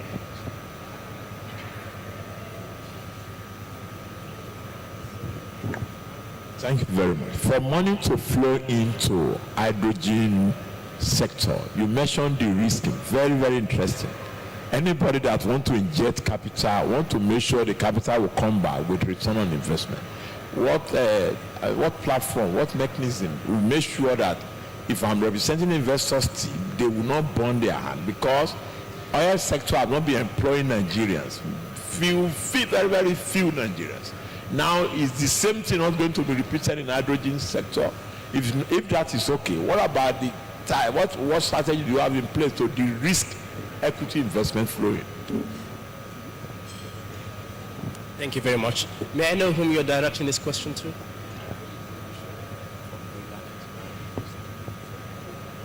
No, sorry. Whom are you directing the question to? Ms. Gina or Ms. Femi? That's your question. That's my question for me? Okay, so I heard two questions in there.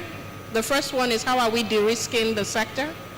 The second one was, how do we convince investors, considering the amount of risk that exists now, Okay, so those are two very good questions. I think most investors know that any investments that they're bringing into any sector, especially one that is nascent like this one, carries risks. One of the things that I think, like I was saying when I listened to Doctor's presentation earlier on, is we have to simplify the language around the technologies. The people in the tech sector in Nigeria have shown us it can be done. If people like Paystack and Co are raising 3 million, 5 million, one of them is raising 25 million, another one is looking at 150 million. All of these Nigerian grown companies are raising this type, and I'm talking dollars, $150 million. These are people who are raising that type of money in Nigeria. What they have been able to do is to prove first that the technology works, that there's going to be a good RR, a rate of return. They're given they are good financials. The company has done due diligence. They put in all the structures that the investor is asking for. Their term sheets look very good.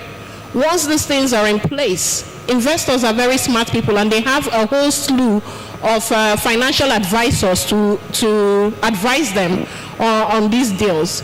I think most times it will go through. The other thing that maybe makes investors scary is when there is no good policy enabling environments. This is why the work that Gina is doing and the work that he's shown us from the private sector is so important. If the investor is looking in and they sees that kind of work is going on, of course then they would want to invest. And then the last thing very quickly is what Prof said. If the investor looks also and knows that there's going to be human capital to drive this innovation and vision forward, in other words, that you can find the skills that you need in the country that is doing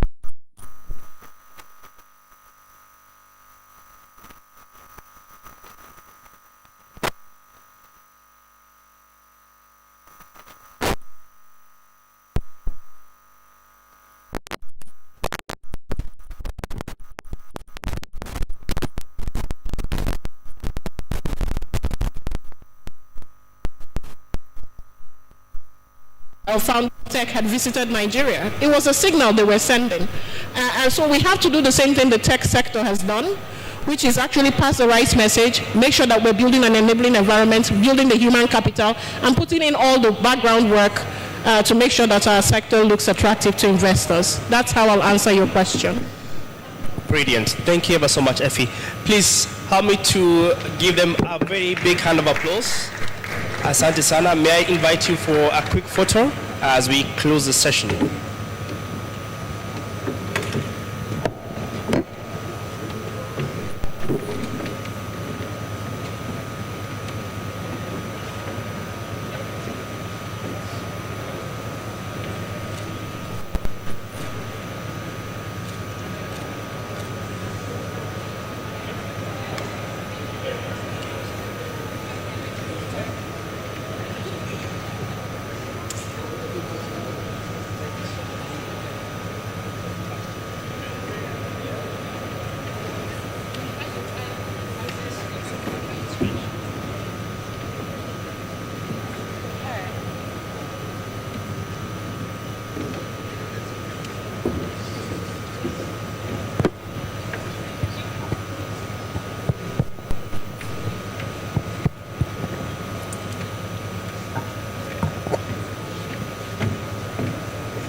Thank you all. Would like to invite everyone to the main conference area for photos as we bring WACEE'22 to a close.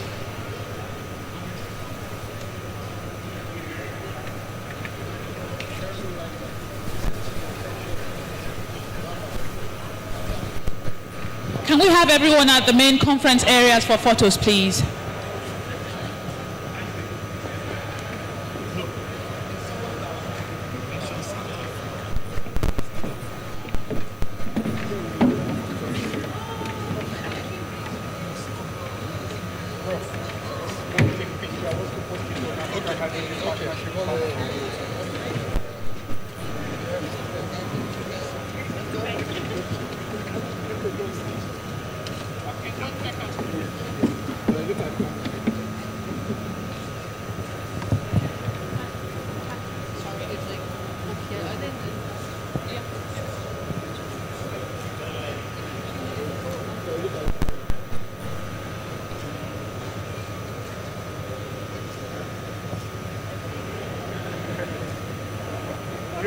Thank you.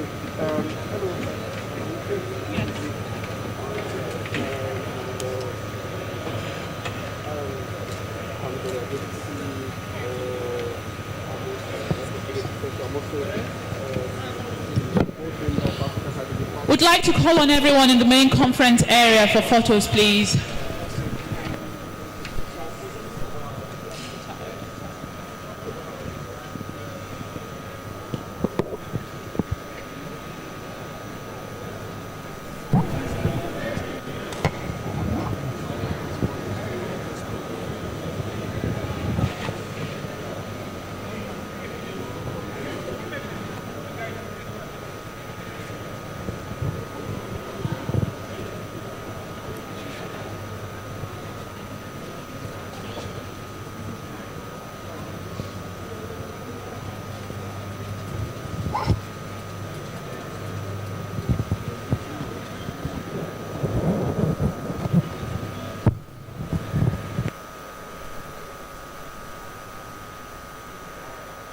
After the photographs, we have the closing remarks by Katharina Felgenhauer of the Delegation of German Industry and Commerce in Nigeria.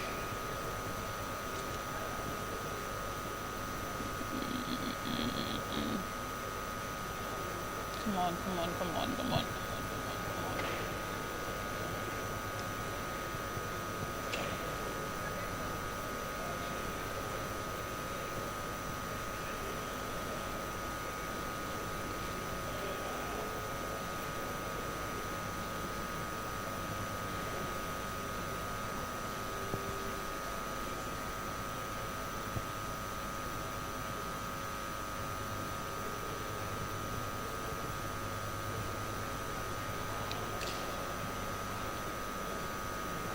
Please, we encourage everyone to come to the main conference area for photographs. Thank you.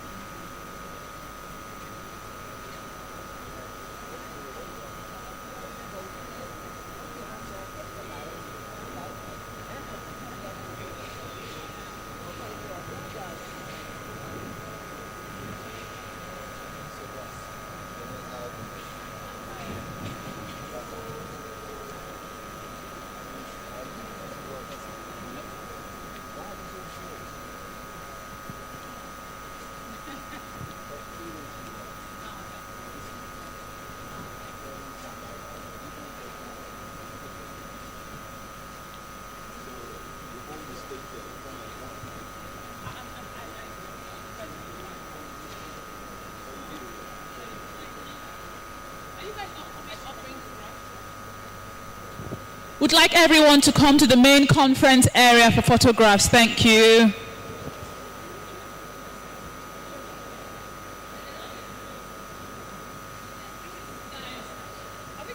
Yes, take your photographs over there. I need to go home and sleep. Okay, darling. That's right. Yeah.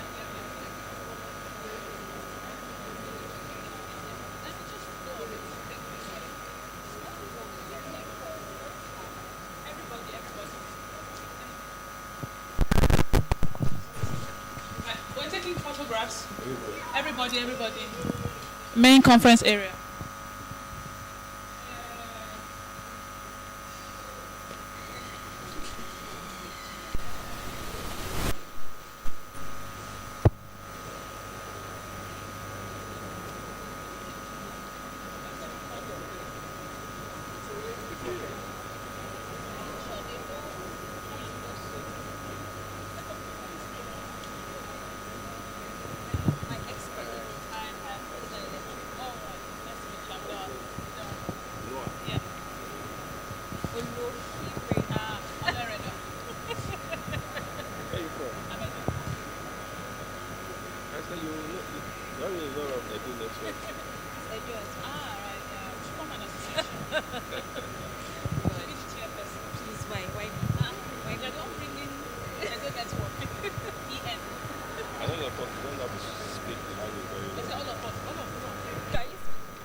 Would I encourage everyone to come to the main conference area for photographs? Thank you.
But I gotta put in work.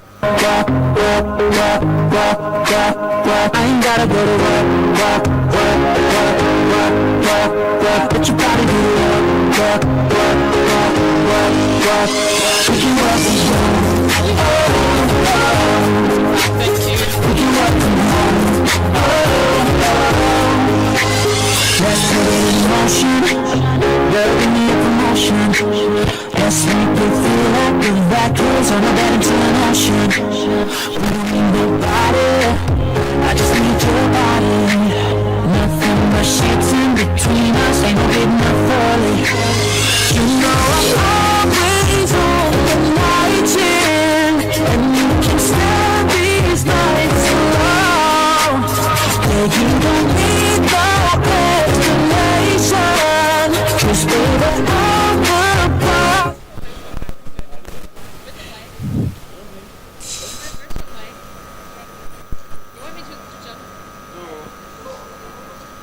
We'll have our closing remarks from Katharina Felgenhauer of the Delegation of German Industry and Commerce in Nigeria. All right. Good afternoon once again. People are extremely busy networking, exchanging contacts. How are you? This is what we're here for, and it's a great experience to see, to live. I hope that a few more people are joining, because we just went around the exhibition and invited our exhibitors, because most of the exhibitors have not been able to follow the proceedings of this conference because they have been at their respective booths representing their companies, their organizations, their technical solutions and innovations. We're very proud to have all of them here. So I see a few more joining us for the closing. Maybe I need to speak up for a moment so people can hear. Please join us at the main stage for a quick closing. And if you're standing and you feel like you want to sit down, there's plenty of space to sit, but I promise I'll be brief. Join us, come on in. 3 days of WACEE are coming to a close, so let's take stock very quickly and celebrate our achievements. I think we deserve it. Join us, bring your business partners that you're currently discussing with. All right. So for those that I haven't spoken to yet, my name is Katharina Felgenhauer. I am the delegate of German Industry and Commerce here in Nigeria. Based out of Lagos, but we also have a small office in Abuja.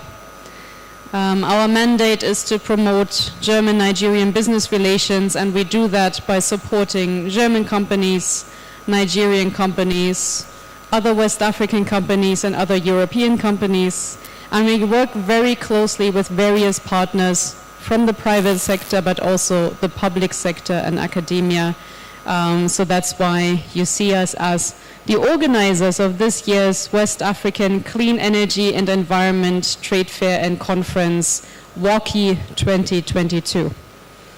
We've had 3, I think, very exciting and insightful days, combining the exhibition, the conference, that's where you're sitting here, site events on the site stage, the WACEE Experience Center with various startups that have come to join us. And I think there are a lot of discussions that have come up from these 3 days that need to be pursued further. The first day in the conference focused on circular economy. That was on Wednesday, for those who remember. On Thursday, the second day, we focused on water, and today we focused on energy. Who in this room has been here for 3 days? Raise your hand. Wow, amazing, amazing. Who only joined us today? Welcome, welcome. Also amazing. I promised I wouldn't take too long because I know that conversations are going on, and I know that we interrupted some of your partnerships discussion, and again, I'm very happy to see that. This was the whole purpose of this event, to spark conversations and to bring the right people and partners in touch with each other. So please continue. If you have lost track of somebody who you wanted to speak to further, but you didn't have the time, you got carried away, you got distracted, don't hesitate to reach out to us anytime. We'll try to make it possible and find the contacts that you're looking for. And also, if you have more ideas of what can be done after this WACEE, come and talk to us. We always have an open ear and an open mind and an open heart to see what we can build together.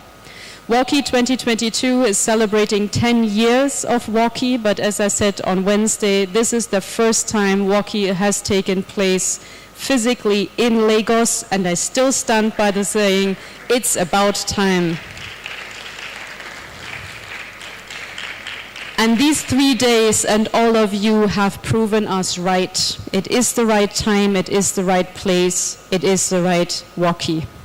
We will continue to work on clean energy, water, and circular economy with all of you, and going forward also with more partners, because every single one of you is helping to spread the word, helping to make sure that we get the right stakeholders, the right opinion leaders, the right decision makers around the table for solutions that last in Nigeria, in West Africa, and beyond. Again, this is a starting point. We will build on all these ideas. We will build on these partnerships. And I'm really, really looking forward to seeing how this can grow. Once again, I want to thank all our partners. In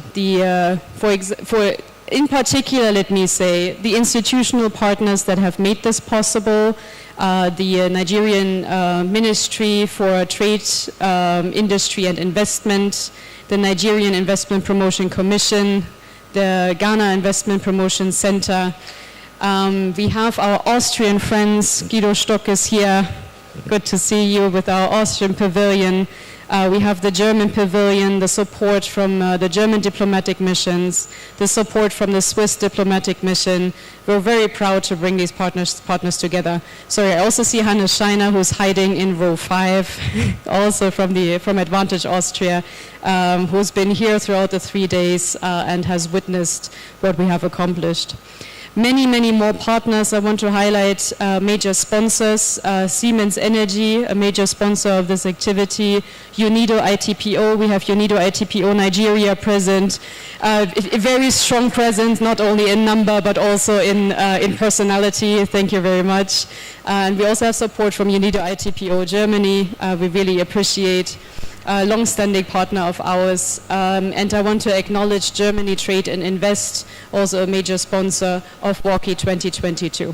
Thank you very much for your support. Again, there are many other partners. I hope you see our logos. I hope you tag all the organizations. I hope you appreciate their support. And if they're new to you, follow them, find out what they're doing. These are high-value partnerships that are I think, the groundwork for our future.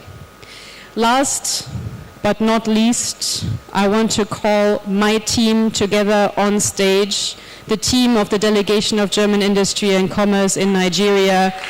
Exactly, big round of applause, who have worked tirelessly to make this happen. Please join me on stage. Some of them have been working in the background, so you may not have seen them before or interacted with them, but nothing of this would have been possible without them. Please join me on stage, DGIC team, AHK. Some of them are shy, please keep clapping. Some of them are enjoying the fact that you continue clapping and they're slowing down. All right, it's not everybody, but most of us. You see how many hands and hearts were necessary to make this possible. This is the core team of the Delegation of German Industry and Commerce here in Nigeria. More people are joining, who have worked tirelessly, and there was a lot of laughter, there were a few tears, there were a lot of worries, but then when we kickstarted on Wednesday, I think most of those worries disappeared. Some new worries arrived, but that's normal with such an event. Please give them a big, big, big hand for the work accomplished. Thank you so much, guys. We also want to thank our hosts here, Landmark Center, for doing an amazing job. Of course, this is kind of their business, but we're still in awe how they pulled it off, so we really appreciate and I hope you enjoy. The things that you see that may not have been ideal, please share those observations with us. The things that you saw that you loved, please share those observations with us, because this again was the first WACEE in Lagos, and we're looking forward to many more editions to come, and we're looking forward to seeing you there. Thank you very much.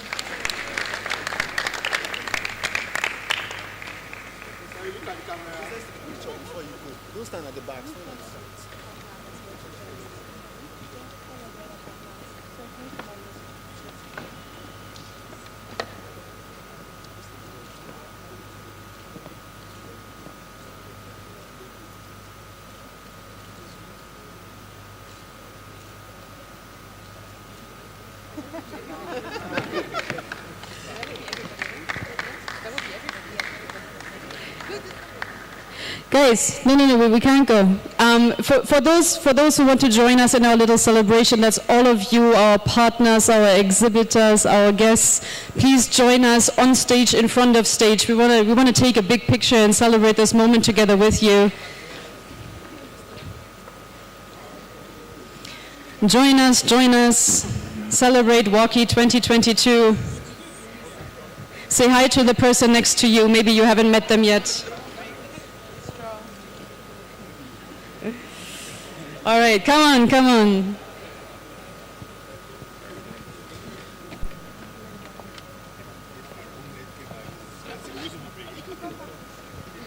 Join us, don't be shy.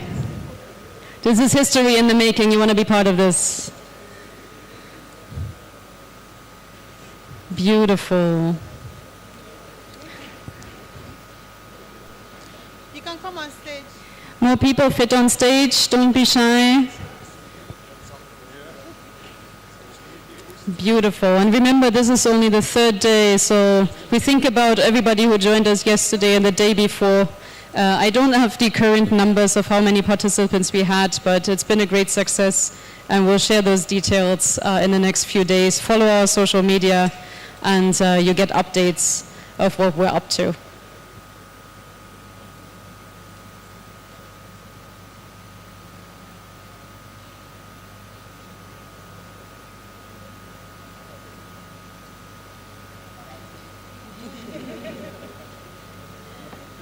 And this is a good moment to appreciate our media teams, our photographers, videographers, the technicians, the sound system, the journalists that joined us. Thank you so much. Excellent sound.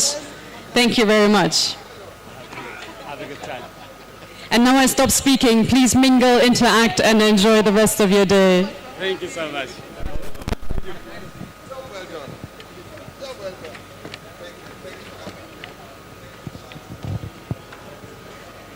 Patricia? I really appreciate it. You wanna take a picture with the team, right? Yeah, but That was everyone's okay. gone now. Like, I'm not gonna call all of them together. Yeah. It's easier now than later. Now? Yes, yeah. We can Yeah. walk here.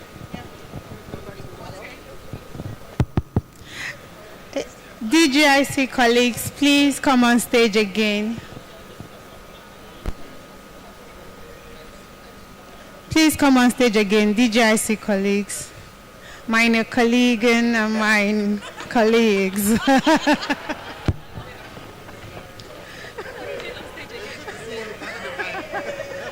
know I don't like touching the mic. Yolanda, we got cake. Oh,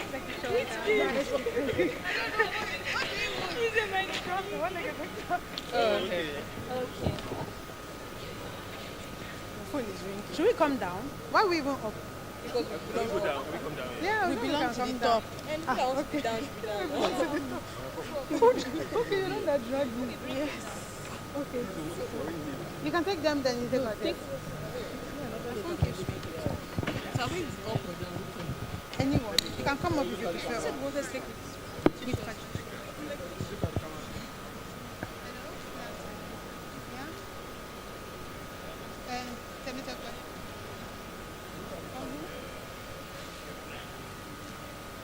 Okay. Come to the conference hall and there.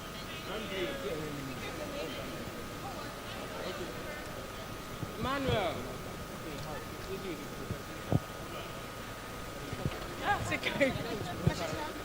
Andrew. You can come up. Yeah.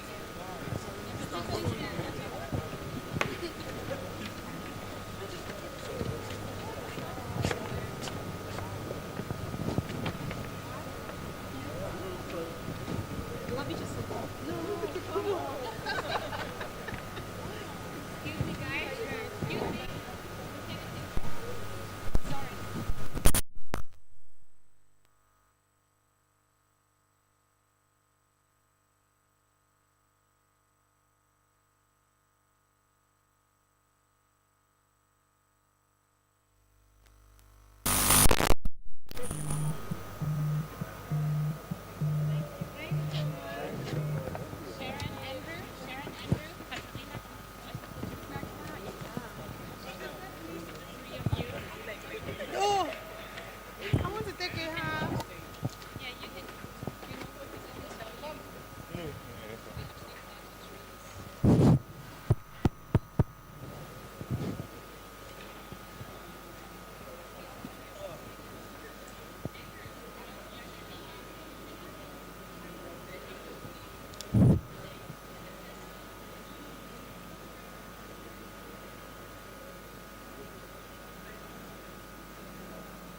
Ursula.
I'm not afraid.